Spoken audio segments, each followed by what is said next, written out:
ಮಧ್ವಹೃದಯವಾಸದ ಉದ್ಗೀತ ಸೀರೀಸ್ಗೆ ನಿಮ್ಮೆಲ್ರಿಗೂ ಸ್ವಾಗತ.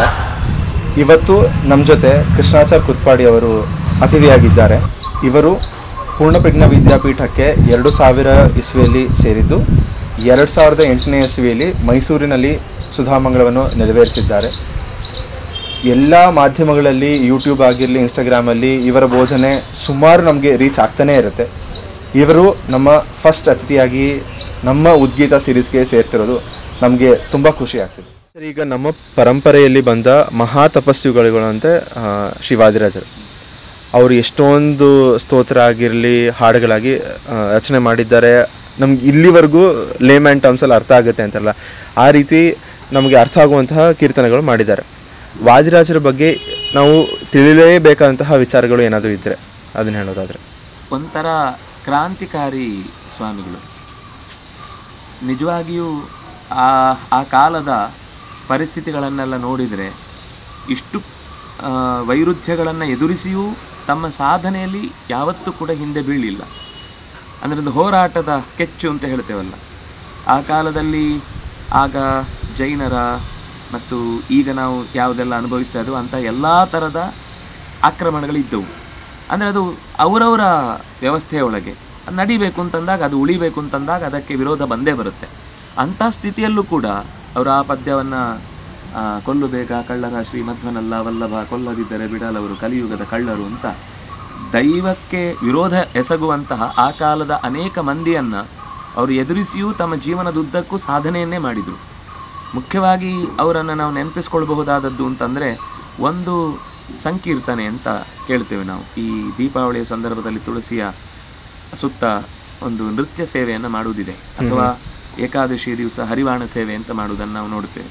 ಅದು ಒಂದು ರೀತಿ ಮಲಗಿ ಪರಮಾದರದಿ ಪಾಡಲು ಕುಳಿತು ಕೇಳುವ, ಕುಳಿತು ಪಾಡಲು ನಿಲ್ಲುವ, ನಿಂತರೆ ನಲಿವ, ನಲಿದರೆ ಒಲಿವೆ ನಿಮಗೆಂಬ ಅನ್ನುವ ಪದ್ಯ ಹೇಳ್ತೇವೆ. ಆದರೆ ಅದನ್ನು ಯಾವತ್ತೂ ನಾವು ಪಾಲಿಸ್ಲಿಕ್ಕೆ ಹೋಗಲ್ಲ. ನಲಿದರೆ ಒಲಿವೆ ನಿಮಗೆಂಬ ಸುಲಭನೋ ಹರಿ ಅನ್ನುವ ಮಾತನ್ನು ಅರ್ಥವತ್ತಾಗಿ ರೂಢಿಗೆ ತಂದು, ಅದಕ್ಕೆ ಪದ್ಯ ಬೇಕಾ ನಾನೇ ಬರ್ಕೊಡ್ತೇನೆ, ಅದಕ್ಕೆ ಹೇಗೆ ನೃತ್ಯ ಮಾಡಬೇಕಾ ನಾನೇ ಹೇಳ್ಕೊಡ್ತೇನೆ ಅಂತ ಅತ್ಯಂತ ಸಾಮಾನ್ಯರಲ್ಲಿ ಸಾಮಾನ್ಯ ಜನರಿಗೂ ಅರ್ಥ ಆಗುವ ಹಾಗೆ ಕನ್ನಡದಲ್ಲಿ ತುಳುವಿನ ಭಾಷೆಯಲ್ಲಿ, ಯಾಕೆಂದರೆ ಆ ಪರಿಸರದಲ್ಲಿ ಅವರಿಗೆ ತುಳುವಿನ ಪ್ರಾದೇಶಿಕತೆಯ ಅನಿವಾರ್ಯತೆ ಇತ್ತು ಅಂದಾಗಿ ಅದರಲ್ಲೂ ಅನೇಕ ಕೃತಿಗಳನ್ನು ರಚಿಸಿ ಜನರಿಗೆ ಅರ್ಥ ಆಗುವುದಿಲ್ಲ ಅನ್ನುವ ಭಾಷೆಯಲ್ಲಿರುವಂತಹ ಸಂಪತ್ತನ್ನು ಅರ್ಥ ಆಗಬೇಕು ಅನ್ನುವ ಅತ್ಯಂತ ಕಳಕಳಿಯಿಂದ ಅವರ ಮನೆಯ ತನಕ ಮುಟ್ಟಿಸಿದರು. ಮನೆಗಳಲ್ಲಿ ಇವತ್ತಿಗೂ ಕೂಡ ಸಂಕೀರ್ತನೆ ನಡೆಯುತ್ತೆ, ಕೇವಲ ದೇವಸ್ಥಾನಗಳಲ್ಲೋ ಅಥವಾ ಮಠಗಳಲ್ಲೋ ಮಾತ್ರ ಅಲ್ಲ. ಅದಕ್ಕೆ ಕಾರಣ ವಾದಿರಾಜರ ದೊಡ್ಡ ಕ್ರಾಂತಿ. ಈಗ ನೀವು ಹೇಳ್ದಂಗೆ ಆಚಾರ್ಯ ಅವ್ರು ಎಷ್ಟೊಂದು ಕೀರ್ತನೆ ಮಾಡಿರ್ಬೋದು, ಅಥವಾ ಸ್ತೋತ್ರ ಮಾಡಿರ್ಬೋದಾಗಿರಲಿ, ಅಥವಾ ವ್ಯಾಖ್ಯಾನ ಮಾಡೋದಾಗಿರಲಿ, ಇದರ ಜೊತೆಗೆ ಒಂದು ವಿಶೇಷವಾದಂತಹ ಕೀರ್ತನೆ ಅಂದರೆ ತಾಳುವಿಕೆಗಿಂತ ಅನ್ಯ ತಪವಿಲ್ಲ ಅಂತ ಅವರು ಕೀರ್ತನೆ ರಚಿಸಿದ್ದಾರೆ. ಅದ್ರ ಬಗ್ಗೆ ಹೇಳೋದಾದ್ರೆ ಅದು ವಿಶೇಷತೆ ಏನಿದೆ ಸಮರಿ? ಬಹುಶಃ ಇದನ್ನು ಒಂದು ಏನಂತಾರೆ ನಮ್ಮಲ್ಲಿ ಫೋಟೋ ಮಾಡಿ ಇಟ್ಕೊಳ್ಬೇಕು ಮನೆ ಮುಂದೆ, ಅಥವಾ ಇವತ್ತಿನ ಪರಿಸ್ಥಿತಿಗೋಸ್ಕರ ಹೇಳೋದಾದರೆ ಎಲ್ಲಿ ನೋಡಿದರೂ ಅವನು ಹಾಗೆ ಮಾಡ್ದ, ಇವನು ಹೀಗೆ ಮಾಡ್ದ, ನನಗೆ ಈಗ ತೊಂದರೆ ಆಯಿತು, ನನಗೆ ಅದು ಸರಿ ಇಲ್ಲ, ನನ್ನ ವಿಧಿ ಸರಿ ಇಲ್ಲ ಅಂತ ನೂರಾರು ಬೈಕೊಳ್ಳೋರ ಮಧ್ಯದಲ್ಲಿ ಒಂದು ಚೆನ್ನಾಗಿ ಅದನ್ನೊಂದು ಲ್ಯಾಮಿನೇಟ್ ಮಾಡಿ ಮನೆ ಮುಂದೆ ಇಟ್ಕೊಂಡು ಪ್ರತಿ ಸಲ ಬಂದಾಗೂ ಬೇಸರ ಆದಾಗಲೂ ಅದನ್ನು ಒಂದು ಸರ್ತಿ ನೋಡೋದು ಒಳ್ಳೆಯದು. ಸುಮ್ಮನೆ ನಾನು ಅದರ ಪದ್ಯ ಓದಿಬಿಡ್ತೇನೆ, ಆಗ ಅದರ ಸರಳತೆಯ ಮುಂದೆ ನಾವು ಹೇಳಬೇಕಾದ್ದೇನಿಲ್ಲ. ಅವರ ಭಾಷೆ ನಮ್ಮ ಭಾಷೆಗೆ ಅತ್ಯಂತ ಹತ್ತಿರವಾಗಿ ಇದೆ. ತಾಳುವಿಕೆಗಿಂತ ಅನ್ಯ ತಪವೂ ಇಲ್ಲ. ಆದರೆ ಕಿವಿ ಕೊಡೋರಿಗೆ ಹೇಳ್ತೇನೆ, ಕೇಳಬಲ್ಲವರಿಗೆ ಹೇಳುವೇನು ಸೊಲ್ಲ. ಕಿವಿಯೇ ಕೇಳದವರಿಗೆ ಎಲ್ಲ ನಾನು ಗೊತ್ತಿದೆ ಅನ್ನೋರಿಗೆ ನಾನು ಹೇಳಲ್ಲ. ನಾನು ಕೇಳಬೇಕು, ಅಯ್ಯೋ ದೇವರೇ ನನಗೆ ಕಷ್ಟ ಇದೆ, ನಾನು ಏನಾದರೂ ಪರಿಹಾರ ಕೊಡಿ ಅಂತ ನೀವು ಕೇಳ್ತೀರಿ ಅಂದರೆ ನಾನು ನಿಮ್ಗೆ ಹೇಳ್ತೇನೆ, ಕಿವಿ ಕೊಡಿ. ದುಷ್ಟ ಮನುಜರು ಪೇಳುವ ನಿಷ್ಠುರದ ನುಡಿ ತಾಳು. ಅವ್ರ ಬಾಯಿಯೇ ಹಾಗೆ, ಅವರು ಯಾವಾಗಲೂ ಬಿರು ನುಡಿಗಳನ್ನು ಆಡ್ತಾನೆ ಇರ್ತಾರೆ. ಅವ್ರಿಗೆ ಇರುವುದೇ ಸ್ವಭಾವ. ಯಾಕೆ ಚೇಳು ಕಚ್ಚತ್ತೆ ಅಂತ ನಾವು ಹೋಗಿ ಚೇಳಿ ಕಚ್ಚಲಿಕ್ಕಾಗುತ್ತಾ? ಅದು ಇರುವುದೇ ಹಾಗೆ, ಬಿಟ್ಬಿಡು, ಅದರ ಹತ್ತಿರಕ್ಕೆ ಹೋಗ್ಬೇಡ. ಕಚ್ಚಿಸಿಕೊಳ್ಳುವ ಹತ್ತಿರ ತನಕ ಹೋಗಿ ಕಚ್ಚಿಸಿಕೊಂಡು ಅಯ್ಯೋ ಕಚ್ಚತ್ತೆ ಅಂತ ಅಳುವುದ್ರಲ್ಲಿ ಏನಾದರೂ ಅರ್ಥ ಇದೆ, ಬಿಟ್ಬಿಡು. ಕಷ್ಟ ಬಂದರೆ ತಾಳು, ಕಂಗೆಡದೆ ತಾಳು. ಕಷ್ಟ ಬರುತ್ತೆ ಅಂದಮೇಲೆ ಕಷ್ಟ ಗೋಡೆಗೆ ಬರಬೇಕಾ? ಮನುಷ್ಯನಿಗೆ ಬರಬೇಕು, ಬಂದೇ ಬರುತ್ತೆ. ಕಷ್ಟ ಬಂದಮೇಲೆ ಅದರ ಮೇಲೆ ನೆಕ್ಸ್ಟು ಸುಖ ಇದ್ದೇ ಇರುತ್ತೆ. ಯಾಕಂದರೆ ಅದು ಚಕ್ರವತ್ ಪರಿವರ್ತಂತೆ ದುಃಖಾನಿಚ ಸುಖಾನಿಚ, ಒಂದಾದ್ಮೇಲೆ ಮತ್ತೊಂದು ಬರಲೇಬೇಕು. ಬರೀ ಒಬ್ಬನಿಗೆ ಜೀವನದಲ್ಲಿ ಕಷ್ಟವೇ ಇಲ್ಲ, ಬರೀ ಒಬ್ಬನಿಗೆ ಸುಖ ಇಲ್ಲ. ಕಷ್ಟ ನಷ್ಟಗಳ ವೇರಿಯೇಷನ್ ಚೂರು ಹೆಚ್ಚು ಕಮ್ಮಿ ಇರ್ಬೋದು. ಇನ್ನು ನಾವು ಸ್ವೀಕರಿಸುವುದರ ಮೇಲೆ ಎಲ್ಲ ಸುಖ ಇದ್ದಾಗಲೂ ಅಳುವರಿಲ್ವಾ? ಎಷ್ಟೇ ಕಷ್ಟದಲ್ಲಿ ಅಳುವ ಪ್ರಸಂಗ ಇದ್ದಾಗ್ಲೂ ನಗ್ತಾ ಇರೋರಿಲ್ವಾ? ಹಾಗಾದ್ರೆ ಕಷ್ಟ ಸುಖ ಅನ್ನೋದು ಹೊರಗಿಲ್ಲ, ಒಳಗಿದೆ. ಆ ಒಳಗಿದ್ದದ್ದು ಏನು ಅಂತ ತಿಳ್ಕೊಂಡು ತಾಳು. ಯಾಕೆಂದ್ರೆ ಈಗ ನಾವು ಗಿಡ ನೆಡ್ತೇವೆ, ನೆಟ್ಟ ತಕ್ಷಣ ಹಣ್ಣು ಬರುತ್ತಾ? ಸ್ವಲ್ಪ ತಾಳ್ಮೆ ಬೇಕಪ್ಪ. ತಾಳ್ಬೇಕಿಗಿಂತ ತಪವಿಲ್ಲ ನೋಡಿ. ಅದನ್ನ ಶಬ್ದ ಗಮನಿಸಬೇಕು. ತಪ ಇಲ್ಲ ಅಂತ ಹೇಳಿದ್ರು. ನಾವು ಅನ್ಕೊಳ್ಳೋದು ಇವತ್ತು ತಪಸ್ ಮಾಡ್ಬೇಕು ಅಂತಿದೆ, ಕಾಡೇ ಇಲ್ಲ. ನಿಂಗೆ ಕಾಡ್ ಬೇಡಪ್ಪ ತಪಸ್ ಮಾಡ್ಲಿಕ್ಕೆ, ತಾಳ್ಮೆಯಿಂದ ಇರು. ಅದಕ್ಕಿಂತ ದೊಡ್ಡ ತಪಸ್ಸಿಲ್ಲ. ನೀನು ಕಾಡಿಗೆ ಹೋಗಿ ಏನ್ ಮಾಡ್ಬೇಕು? ಅಲ್ಲೂ ತಾಳ್ಮೆಯಿಂದಲೇ ಬದುಕಬೇಕು. ಅಲ್ಲಿ ಸೊಳ್ಳೆ ಕಚ್ಚುತ್ತೆ, ಅಲ್ಲಿ ನೀರು ಸಿಗಲ್ಲ, ಅಲ್ಲಿ ಆಹಾರ ವ್ಯತ್ಯಾಸ ಆಗ್ಬೋದು, ಅಲ್ಲಿಯ ಚಳಿ ಮಳೆಗಳಿಗೆ ನಾನು ನನ್ನ ಮೈಯನ್ನು ಒಡ್ಡಿಕೊಂಡ್ರೆ ಮೈ ಕೈ ಒಡೆಯುತ್ತೆ, ಏನೋ ತೊಂದರೆ ಆಗುತ್ತೆ. ಆಗಲೂ ಆ ಕಷ್ಟವನ್ನು ಸಹಿಸಿಕೊಳ್ಳುವುದು ಅಂತ ಏನಿದೆ, ಇಲ್ಲೇ ಸಹಿಸ್ಕೋ, ಇಲ್ಲೇ ತಪಸ್ಸಾಗಿಸಿಕೋ, ಇಲ್ಲೇ ಬದುಕು, ನಿನ್ನ ಭಗವಂತನ ಪ್ರೀತಿಯನ್ನು ಸಂಪಾದಿಸಿಕೋ. ಯಾಕೆಂದರೆ ನೀನು ಕಟ್ಟಿದ ಬುತ್ತಿ ಮುಂದೆ ಉಣಲುಂಟು. ನೀನು ಕಷ್ಟಪಟ್ಟರೆ ಅದು ವ್ಯರ್ಥ ಆಗೋದಿಲ್ಲ. ನೀನು ಸಹಿಸಿಕೊಂಡು ದೇವರಿಗೆ ಸಮರ್ಪಣೆ ಮಾಡಿದ್ಯಾ, ಅದೊಂದು ಬುತ್ತಿ ಆಯಿತು. ಅದಕ್ಕೆ ಉಣಲುಂಟು. ಅದು ಬಾಯಿ ತೆಗಿಲಿಕ್ಕಿದೆ, ಅದನ್ನು ಊಟ ಮಾಡಲಿಕ್ಕಿದೆ. ಈಗಲೇ ಗಡಿಬಿಡಿ ಮಾಡ್ಕೊಂಡು ನೀನು ಅದನ್ನು ತಲೆ ಅಲ್ಲಾಡಿಸಿದೆ ಬಿದ್ದೋಗಿ ಯಾರಿಗೂ ಇಲ್ಲ ಅಂತ ಆಗುತ್ತೆ. ಅದರಿಂದಾಗಿ ತಾಳು. ಹಳಿದು ಹಂಗಿಸುವಂಥ ಹಗೆಯ ಮಾತನ್ನು ತಾಳು. ಕೆಲವರು ಬೇಕು ಅಂತ ಚುಚ್ಚಬೇಕು ಅಂತಲೇ ಮಾತಾಡ್ತಿರ್ತಾರೆ. ನಾವು ನೋಡ್ತಾ ಇದ್ದೀವಿ ಅಂತಂದರೆ ಬೇಕು ಅಂತ ನಮ್ಮನ್ನು ಕೈ ತೋರಿಸಿ ಏನೋ ಮಾತಾಡ್ತಿರ್ತಾರೆ. ಅವರು ವಸ್ತುತ ನಮ್ಮ ಬಗ್ಗೆ ಮಾತಾಡಿದಲ್ಲ, ನಮ್ಮನ್ನು ನೋಡಿ ಹಿಂಗೆ ಮಾತಾಡು. ನಾವು ಒಳಗಿನಿಂದ ಬೆಂದು ಕೊರೆದು ಕೊರಗಿ ನಲುಗಿ ಒದ್ದಾಡಿ, ಅದೇ ಅವ್ರ ಉದ್ದೇಶ. ತಲೆ ಕೆಡಿಸ್ಕೋಬೇಡ, ಬಿಟ್ಬಿಡು. ಬೇಕು ಅಂತ ಸುತ್ತ ನಮ್ಮ ಕುಮಂತ್ರವನ್ನು ತಾಳು. ನಮ್ಮ ಉದ್ದೇಶದಿಂದ ಕೆಟ್ಟ ನಿರ್ಧಾರಗಳನ್ನು ತೆಗೆದುಕೊಳ್ಬಹುದು, ಇನ್ನೇನೋ ಹಾನಿ ಮಾಡಬಹುದು. ಅಳುಕದಲ್ಲೇ ಬಿರುಸು ಬಿಂಕದ ನುಡಿಯ ತಾಳು. ಹಿಂದೆ ಸರಿಬೇಡ, ಮುಂದೆ ಸಾಗು. ಯಾಕೆ? ಹಲಧರನ ಅನುಜ ಕೃಷ್ಣ ಹೃದಯದಲ್ಲಿ ಇರಲಿ. ನಿನಗೆ ಯಾವುದು ಕೂಡ ಹತ್ತಿರ ಬರಲ್ಲ, ನಿಂಗೆ ಯಾವುದೂ ತೊಂದರೆ ಆಗಲ್ಲ. ತಮಾಷೆ ಮಾಡ್ತಾರೆ, ಮಾಡಲಿ. ಅಥವಾ ನಿನ್ನ ಸಾಮರ್ಥ್ಯವನ್ನೇ ಹಳೀತಾರೆ, ಅವನಿಗಾಗಲ್ಲ ಅಂತ. ಎಲ್ಲದಕ್ಕೂ ನಮ್ಗೆ ಆಗಲ್ಲ ಅಂತ ನಮ್ಮನ್ನು ಕುಕ್ಕಿ ನುಚ್ಚು ನೂರು ಮಾಡುವ ಹಾಗಿನ ಮಾತುಗಳನ್ನು ಆಡ್ತಾರೆ. ಆಗಲೂ ತಲೆ ಕೆಡಿಸ್ಕೋಬೇಡ. ಆದರೆ ಅವರನ್ನು ನೀವು ಬಗ್ಗಿಸಬೇಕು. ಹಾಲು ಉಕ್ಕಿ ಹರಿಯುತ್ತೆ, ಏನು ಮಾಡ್ತೀವಿ? ಇದಕ್ಕಿಂತ ಬಹುಶಃ ಚಂದ ಬೇರೆ ಉದಾಹರಣೆ ಕೊಡ್ಲಿಕ್ಕೆ ಸಾಧ್ಯ ಅಲ್ವ? ಅದರ ನಮಸ್ಕಾರ ಅಂತ ಹೇಳಬೇಕು 10 ಸಲ 100 ಸಲ. ಈಗ ಹಾಲು ಬೇಕೇ ಬೇಕು ನಮಗೆ. ಉಕ್ಕಿ ಹರಿದ್ರೆ ಹರಿದು ಹೋಗುತ್ತೆ. ತೆಗೆದಿಡುವಷ್ಟು ಕೈ ಬಿಸಿ ಆಗಲ್ಲ. ತೆಗೆದು ಎಸೆಯೋಣ ಅಂತಂದರೆ ಹಾಲೇ ಇಲ್ಲ ಆಗುತ್ತೆ. ಉರಿ ಇಳಿಸೋಣ ಅಂದರೆ ಈಗಿನ ಗ್ಯಾಸ್ ಅಲ್ಲ, ಅದು ಒಲೆಯನ್ನು ನಾವು ತಕ್ಷಣದಲ್ಲಿ ಅಷ್ಟು ತೆಗೆದು ಕೆಂಡ ಹಾಗೆ ಇರುತ್ತೆ, ಅದು ಒಂದು ಸರ್ತಿ ಉರಿದು ಹೋಗುತ್ತೆ. ಸುಲಭ ಏನು? ತಣ್ಣೀರು ಹಾಕ್ಬಿಡೋದು, ಹಾಲು ಉಳಿಯುತ್ತೆ, ಅದರ ಕೆನೆಯೂ ಉಳಿಯುತ್ತೆ. ಜೊತೆಗೆ ನಮ್ಮ ಪದಾರ್ಥ ಸ್ವಲ್ಪ ತಣ್ಣಗಾದ್ಮೇಲೆ ಇನ್ನೊಂಚೂರು ಕಾದ್ಮೇಲೆ ಬೇಕಾದಾಗ ನಿಧಾನಕ್ಕೆ ಇಳಿಸ್ಕೊಳ್ಳಬಹುದು. ಉಕ್ಕೋ ಹಾಲಿಗೆ ನೀರು ಇಕ್ಕುವಂದದಿ ತಾಳು. ನಿನ್ನ ಎನರ್ಜಿಯನ್ನು ಫ್ಲೋ ಆಗ್ಲಿಕ್ಕೆ ಬಿಟ್ಟು ವೇಸ್ಟ್ ಮಾಡಬೇಡ. ಅದು ಎನರ್ಜಿ ನಿನಗೇ ಬೇಕು. ಸ್ವಲ್ಪ ನೀರು ಹಾಕು, ತಾಳ್ಮೆಯಿಂದ. ದೇವರಿದ್ದಾನೆ ನನ್ನ ಜೊತೆಗೆ, ಏನೋ ಒಂದು ಇಲ್ಲ, ಇದು ಮುಂದೆಯೂ ಮತ್ತೊಂದು ಅಂದರೆ ಸಮಾಧಾನದ ಮಾತೇ ನೀರು. ಧೈರ್ಯವಾಗಿ ನಮ್ಮನ್ನು ನಾವು, ಬೇರೆಯವರು ಸಮಾಧಾನ ಮಾಡ್ಲಿಕ್ಕೆ ಸಾಧ್ಯವಿಲ್ಲ, ನಮಗೆ ನಾವೇ ಹೇಳ್ಕೊಳ್ಳೋದೆ. ಮೂರನೇವ್ರು ಯಾರು ಹೇಳೋರು? ಅದರಿಂದಾಗಿ ಪಕ್ಷೀಶ ಹಯವದನ ಶರಣೆಂದು ಬಾಳು. ಪಕ್ಷೀಶನಾದ ಹಯವದನ ಪರಮಾತ್ಮ ಸದಾ ನಮ್ಮ ಜೊತೆಗಿರ್ತಾನೆ ಅಂತ ತಾಳಿ ಬಾಳು ಅಂತ ಅನ್ನೋದನ್ನು ಈ ಪದ್ಯದಲ್ಲಿ ಹೇಳ್ತಾರೆ. ಸುಮ್ಮನೆ ಇದನ್ನು ಚೆನ್ನಾಗಿ ಒಂದು 4 ಸಲ ಬರೆದಿಟ್ಟು ಓದ್ಕೊಂಡ್ರೆ ಬಹುಶಃ ಎಷ್ಟೋ ಪ್ರಶ್ನೆಗಳಿಗೆ ಉತ್ತರ ಸಿಗುತ್ತೆ. ಇದರಿಂದ ತುಂಬ ಅರ್ಥವತ್ತಾದಂತಹ ಒಂದು ಕೀರ್ತನೆ ಆಚಾರ್ಯ. ಇವಾಗ ಫಸ್ಟಲ್ಲಿ ಮಾತಾಡ್ತಿರೋದ್ರಿಂದ ಮೋಟಿವೇಶನ್ ತೊಗೋಬೇಕು, ಇದರಿಂದ ಎಷ್ಟೊಂದು ರೂಢಿ ಮಾಡ್ಕೋಬೇಕಂತೀವಲ್ಲ, ಎಲ್ಲ ಈ ಕೀರ್ತನೆಯಲ್ಲಿದೆ. ಈಗ ಮುಂದೆ ಹೋಗೋದಾದರೆ, ನಾವು ದೈನಂದಿನ ಚಟುವಟಿಕೆಗಳಲ್ಲಿ ಅಥವಾ ಮುಂದೆ ನಾವು ಪ್ರಾಕ್ಟೀಸ್ ಮಾಡೋದಾದರೆ ದಿನತ್ರಯದ ಮಹತ್ವ ತುಂಬ ಇದೆ. ಆದರೆ ನಮಗೆ ಗೊತ್ತಿರೋದು ಬಹಳ ಚಿಕ್ಕದಾದಂತಹ ಒಂದು ಪರಿಚಯ ಅದರದ್ದು. ದಿನತ್ರಯದ ಮಹತ್ವ ತಿಳಿಯೋದಾದರೆ, ಈಗ ದಿನತ್ರಯ ಅಂದರೆ ಏನು? ದಶಮಿ, ಏಕಾದಶಿ, ದ್ವಾದಶಿ, ಇದು ತಿಥಿಯ ಲೆಕ್ಕದಲ್ಲಿ ಬರುತ್ತೆ. ಇದು ನಾವು ಕ್ಯಾಲೆಂಡರ್ ನೋಡಿದ್ರೆ ಗೊತ್ತಾಗಲ್ಲ, ಸ್ವಲ್ಪ ಪಂಚಾಂಗಕ್ಕೆ ಬರಬೇಕಾಗುತ್ತೆ. ಯಾಕಂದ್ರೆ ನಾವು ಇವತ್ತೆಲ್ಲ ಬರ್ತ್ ಡೇಗಳನ್ನು ಆಚರಿಸೋದು. ಅದು ದೀಪ ಆರಿಸಿ ಗೂಬೆಗಳ ಹಾಗೆ ಕತ್ತಲೆಯಲ್ಲಿ ಇರಬೇಕು ಅಂತಲೇ ಬಯಸುವ ಹಾಗೆ ಇರುವ ಸಂದರ್ಭದಲ್ಲಿ ಬೆಳಕು ಬೇಕು ಅಂತ ಬಯಸುವವನಿಗೆ ಈ ದಿನತ್ರಯದ ಚಿಂತನೆ ಇದ್ದರೆ ಬಹಳ ಒಳ್ಳೆಯದು. ಆರೋಗ್ಯದ ದೃಷ್ಟಿಯಿಂದಲೂ ಕೂಡ, ಮಾನಸಿಕ ಗೆಲುವಿನ ದೃಷ್ಟಿಯಿಂದಲೂ ಕೂಡ. ಬಹಳ ಜನ ಹೇಳೋದುಂಟು, ನಮಗೆ ಏಕಾಗ್ರತೆ ಇಲ್ಲ, ಸಮಾಧಾನ ಇಲ್ಲ, ಕಿರಿಕಿರಿ ಆಗ್ತಿರುತ್ತೆ. ಇದು ಎಲ್ಲ ಥರದ ಸಮಸ್ಯೆಗಳಿಗೂ ಒಂದು ಆನ್ಸರ್ ಅಥವಾ ಒಂದು ಪರಿಹಾರ ಸೂತ್ರ ಅಂತ ತೆಗೆದುಕೊಂಡ್ರೆ ಈ ಆಚರಣೆ 3 ದಿನಗಳಲ್ಲಿ, ಅಂದರೆ ಇದರ ಸಾಧಾರಣ ಆಚರಣೆಯ ಕ್ರಮವನ್ನು ಇಟ್ಟುಕೊಂಡ್ರೆ ದಶಮಿಯ ದಿವಸ ಬಹಳ ಗರಿಷ್ಠವಾದ ಆಹಾರ ಅಂತ ತೆಗೆದುಕೊಳ್ಳೋದು 1 ಹೊತ್ತು ಮಧ್ಯಾಹ್ನ. ಮರು ದಿವಸ ಪೂರ್ತಿ ಉಪವಾಸ. ಅದರ ಮರು ದಿವಸ ಬೆಳಗ್ಗೆ ನೋಡಿ, ಅವರು ದಂಡನೆ ಮಾಡಬಾರ್ದು ಅಂತ 1 ದಿವಸ ದಂಡನೆ ಮಾಡಿದ್ರಲ್ವ, ಆಮೇಲೆ ಮತ್ತೆ ದ್ವಾದಶಿ ಮಧ್ಯಾಹ್ನ ತನಕ ಹೋಗಬಾರ್ದು. ಸೂರ್ಯೋದಯ ಆಗಿ ಪೂಜೆ ಮುಗಿಸಿ ತಕ್ಷಣವೇ ಪ್ರಸಾದವನ್ನು ಸ್ವೀಕಾರ ಮಾಡಬೇಕು. ಅಂದರೆ ಇದು ಇಷ್ಟು ಅದರ ಪರಿಚಯ. ಆದರೆ ಅದ್ರ ಏನೇನು ಮಾಡಬೇಕು ಅನ್ನೋದನ್ನು ಹೇಳ್ತಾರೆ. ಆಗ ನಾವು ಉಪವಾಸ ಮಾಡುವ ದಿವಸಕ್ಕೆ ಒಂದು ಶಕ್ತಿ ಬರಬೇಕು ಅಂದರೆ ಅವತ್ತು ತುಂಬ ಸ್ಪೈಸಿಯಾದ, ಖಾರವಾದ, ಕಟುವಾದ, ಆಮ್ಲವಾದ, ಉಷ್ಣವಾದ ಆಹಾರಗಳನ್ನು ಸ್ವೀಕರಿಸಬಾರ್ದು. ಕಟ್ವಂಲ ಲವಣಾತ್ಯುಷ್ಟ ತೀಕ್ಷ್ಣ ರೂಕ್ಷ ವಿದಾಹಿನ ರಾಜಸ ಆಹಾರಗಳನ್ನು ಬಿಟ್ಟುಬಿಡಬೇಕು.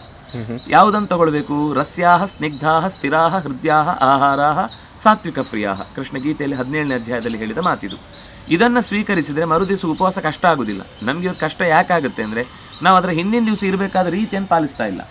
ಅಯ್ಯೋ ನಮ್ಮ ಒಂದು ಸರ್ತಿ ಮಾಡಿ ಆಮೇಲೆ ಮನೆಯೆಲ್ಲ ಅವಾಂತರ, ವಾಂತಿಯಾಗಿ, ಅದಾಗಿ ಇದಾಗಿ ನಮ್ಮ ಹತ್ರ 100 ಸಮಸ್ಯೆಗಳು ಸಿಗ್ತಾ ಹೋಗೋದು. ಹೇಳಲಿಕ್ಕೆ ಮಾಡಲಿಕ್ಕೆ ನಮ್ಮ ಹತ್ರ ಒಂದು ಕಾರಣ ಇಲ್ಲ, ಬಿಡಲಿಕ್ಕೆ 100 ಕಾರಣ ಸಿಗುತ್ತೆ. ಕೌರವರು ಯಾವಾಗಲೂ ಜಾಸ್ತಿನೇ, ಪಾಂಡವರು ಯಾವಾಗಲೂ ಕಮ್ಮಿನೇ. ಅದನ್ನಾಗಿ ಬೇಡ ಅಂತ ಹೇಳಿಕ್ಕೆ 100 ಕಾರಣ ಸಿಗುತ್ತೆ. ಅನ್ನುವ ದೃಷ್ಟಿಯಿಂದ ಏಕಾದಶಿಯ ಹಿಂದಿನ ದಿವಸ ದಶಮಿ ನಾವು ಆದಷ್ಟು ಅತ್ಯಂತ ಸಾತ್ವಿಕವಾದ ಪದಾರ್ಥವನ್ನು ಸ್ವೀಕರಿಸಿ, ಹೆಚ್ಚು ನೀರು ಸ್ವೀಕಾರ, ಶುಷ್ಕವಾದ ಹಣ್ಣುಗಳು ಅಂದರೆ ಈ ಗೋಡಂಬಿ, ದ್ರಾಕ್ಷಿ ಇಂಥ ಪದಾರ್ಥಗಳಿಂದ ಕೂಡಿದ ಒಂದು ಯಾವುದಾದ್ರೂ ಸಿಹಿಯ ಪದಾರ್ಥ, ಇದನ್ನು ಸ್ವೀಕರಿಸಿ ನಾವು ಅವತ್ತಿನ ಆಹಾರದ ನಿರ್ಧಾರವನ್ನು ಮಾಡಿದರೆ ಮರುದಿವಸ ನಮಗೇನೂ ಉಪವಾಸ ಇದ್ದೇವೆ ಅಂತ ಗೊತ್ತೇ ಆಗೋದಿಲ್ಲ. ಹಾಗಂತ ಹೇಳಿ ಒಂದೇ ಸರ್ತಿಗೆ ಮಾಡಿ ಅಂತ ಹೇಳಲ್ಲ ಅವರು. ಕ್ರಮವಾಗಿ ಮಾಡಿ. 3 ಹೊತ್ತು ತಿಂತಿದ್ರಾ 2 ಹೊತ್ತು ಮಾಡಿ ಒಂದು ಏಕಾದಶಿ, 2 ಹೊತ್ತು ತಿಂತಿದ್ರಾ 1 ಹೊತ್ತಿಗಿಳಿಸಿ. ಮತ್ತು ನೀವು ಬೇಯಿಸಿ ತಿಂತಿದ್ರಾ ಬೇಯಿಸದ್ದಂತ ತಿನ್ಲಿಕ್ಕೆ ಶುರು ಮಾಡಿ. ಬೇಯಿಸೋದ್ರಲ್ಲೂ ಘನೀಭೂತವಾದ ಪದಾರ್ಥವನ್ನು ಹಣ್ಣು ತಿಂತಿದ್ರು, ಹಣ್ಣಿನಿಂದ ಹಾಲಿಗೆ ಬನ್ನಿ. ಆ ಹಾಲಿನಲ್ಲೂ ಅದಕ್ಕೇನಾದರೂ ಒಂದು ಉಳಿದ ಪದಾರ್ಥ ಏನಾದರೂ ಬೆರೆಸಿ ತಿಂತಾಯಿದ್ರು ಬಿಟ್ಟು ಬರೀ ಹಾಲು ತಗೊಳ್ಳಿ. ಅದಕ್ಕೂ ಸಿಹಿ ಸೇರಿಸ್ತಿದ್ರೋ ಸಿಹಿ ಬಿಟ್ಟು ತಗೊಳ್ಳಿ, ಬರೀ ಹಾಲು ತಗೊಳ್ಳಿ, ಆಮೇಲೆ ಬರೀ ನೀರು ತಗೊಳ್ಳಿ. ಇದು ಒಂದೇ ಸರ್ತಿ ಆಗಬೇಕು ಅಂತಿಲ್ಲ. 1-2 ವಾರ, 1-2 ಪಕ್ಷದಲ್ಲಿ ಕ್ರಮವಾಗಿ ಬಿಡ್ತಾ ಬಂದರೆ 1 ವರ್ಷದಲ್ಲಿ ನಾವು ಕಂಪ್ಲೀಟಾಗಿ ನಿರ್ಜಲವಾಗಿ ಉಪವಾಸ ಮಾಡಲಿಕ್ಕೆ ಬರುತ್ತೆ. ನಾನು ಹೇಳೋದಲ್ಲ, ಚರಕ ಏನು ಹೇಳ್ತಾನೆ ಅಂದರೆ 3 ದಿವಸ ಒಬ್ಬ ಉಪವಾಸ ಮಾಡಿ ಸತ್ತ ಅಂದರೆ ತುಂಬ ಒಳ್ಳೆಯದಾಯಿತು ಬಿಡಿ ಅಂತಾನೆ. ಭೂಮಿಗೆ ಭಾರ ಹೊರಟೋಯ್ತು ಅಂದರೆ ಒಬ್ಬ ಮನುಷ್ಯನಿಗೆ 3 ದಿನ ಆಹಾರ ಸ್ವೀಕರಿಸದೆ ಇರಬಹುದಾದ ಒಂದು ತಾಕತ್ತಿದೆ. ಅದನ್ನು ಅವನು ಕಳ್ಕೊಂಡಿದ್ದಾನೆ ಅಂದಮೇಲೆ ನಾವು 3 ದಿವಸ ಹೇಳಲ್ಲ, 1 ದಿವಸದ್ದು ಹೇಳೋದು. ಅವನು 3 ದಿವಸ ಉಪವಾಸ ಇದ್ದರೂ ಏನಾಗಬಾರ್ದು ಹೇಳ್ತಾನು. ಅಂದರೆ ಅಷ್ಟು ದೇಹಕ್ಕೆ ತಾಕತ್ತಿದೆ. ಅಂದರೆ ಅಷ್ಟು ಆ ಉಳಿದ 12 ದಿವಸ ತಿಂದ ಪದಾರ್ಥದ ಕಂಟೆಂಟು ನಮ್ಮ ದೇಹದಲ್ಲಿ ಹಾಗೆ ಇರುತ್ತೆ. ಉಪವಾಸ ಅಂದರೆ ಏನು ಅರ್ಥ ಗೊತ್ತಾ? ಬೇಡವಾದದ್ದು ಎಲ್ಲೆಲ್ಲಿ ಏನೇನು ಸೇರ್ಕೊಂಡಿರುತ್ತೆ ಅದನ್ನೆಲ್ಲ ದೇಹ ಅಬ್ಸರ್ವ್ ಮಾಡುತ್ತೆ, ವಾಪಸ್ ಎಳ್ಕೊಂಡು ಅದನ್ನು ಜೀರ್ಣ ಮಾಡಿ ದೇಹವನ್ನು ಗಟ್ಟಿ ಮಾಡುತ್ತೆ. ಆ ಗಟ್ಟಿ ಮಾಡೋದ್ರಿಂದ ನಾವು ಇವತ್ತು ಕೊಲೆಸ್ಟ್ರಾಲು 100 ಥರದ ಏನೇನೋ ಕೊಬ್ಬುಗಳು ಹೇಳ್ತೀವಲ್ಲ, ಅದೆಲ್ಲ ತನ್ನಿಂದ ತಾನೇ ಕ್ಲಿಯರ್ ಆಗುತ್ತೆ. 1. 2ನೇದು ಆಯುಷ್ಯ ವೃದ್ಧಿ ಆಗುತ್ತೆ. ಋಷಿಗಳು ಕಂಡದ್ದು ಆಂತರಿಕ ಸತ್ಯ, ಅದು ಯಾವ ಕಾಲಕ್ಕೂ ಬದಲಾಗಲ್ಲ. ಆದರೆ ಸೈನ್ಸಿನ ಪ್ರಕಾರ ಯಾಕೆ ಹೇಳಬೇಕಾಗತ್ತೆ ಅಂದರೆ ಕೆಲವೊಮ್ಮೆ ಸೈನ್ಸ್ ಪ್ರಕಾರ ಸರಿ ಇದೆಯಾ ಅಂತ ಕೆಲವು ಜಿಜ್ಞಾಸುಗಳು ಇರ್ತಾರೆ ಪ್ರಾಮಾಣಿಕವಾಗಿ. ಇನ್ನು ಕೆಲವರು ಸೈನ್ಸ್ ಪ್ರಕಾರ ಹೇಳಿದ್ರು ಹೇಳಲಿಕ್ಕೆ ಮಾತ್ರ, ನಾವು ಮಾಡಲ್ಲ ನೀವು ಹೇಳಿ ಅಂಥವ್ರಿಗೆ ಹೇಳಿ ಉಪಯೋಗ ಇಲ್ಲ.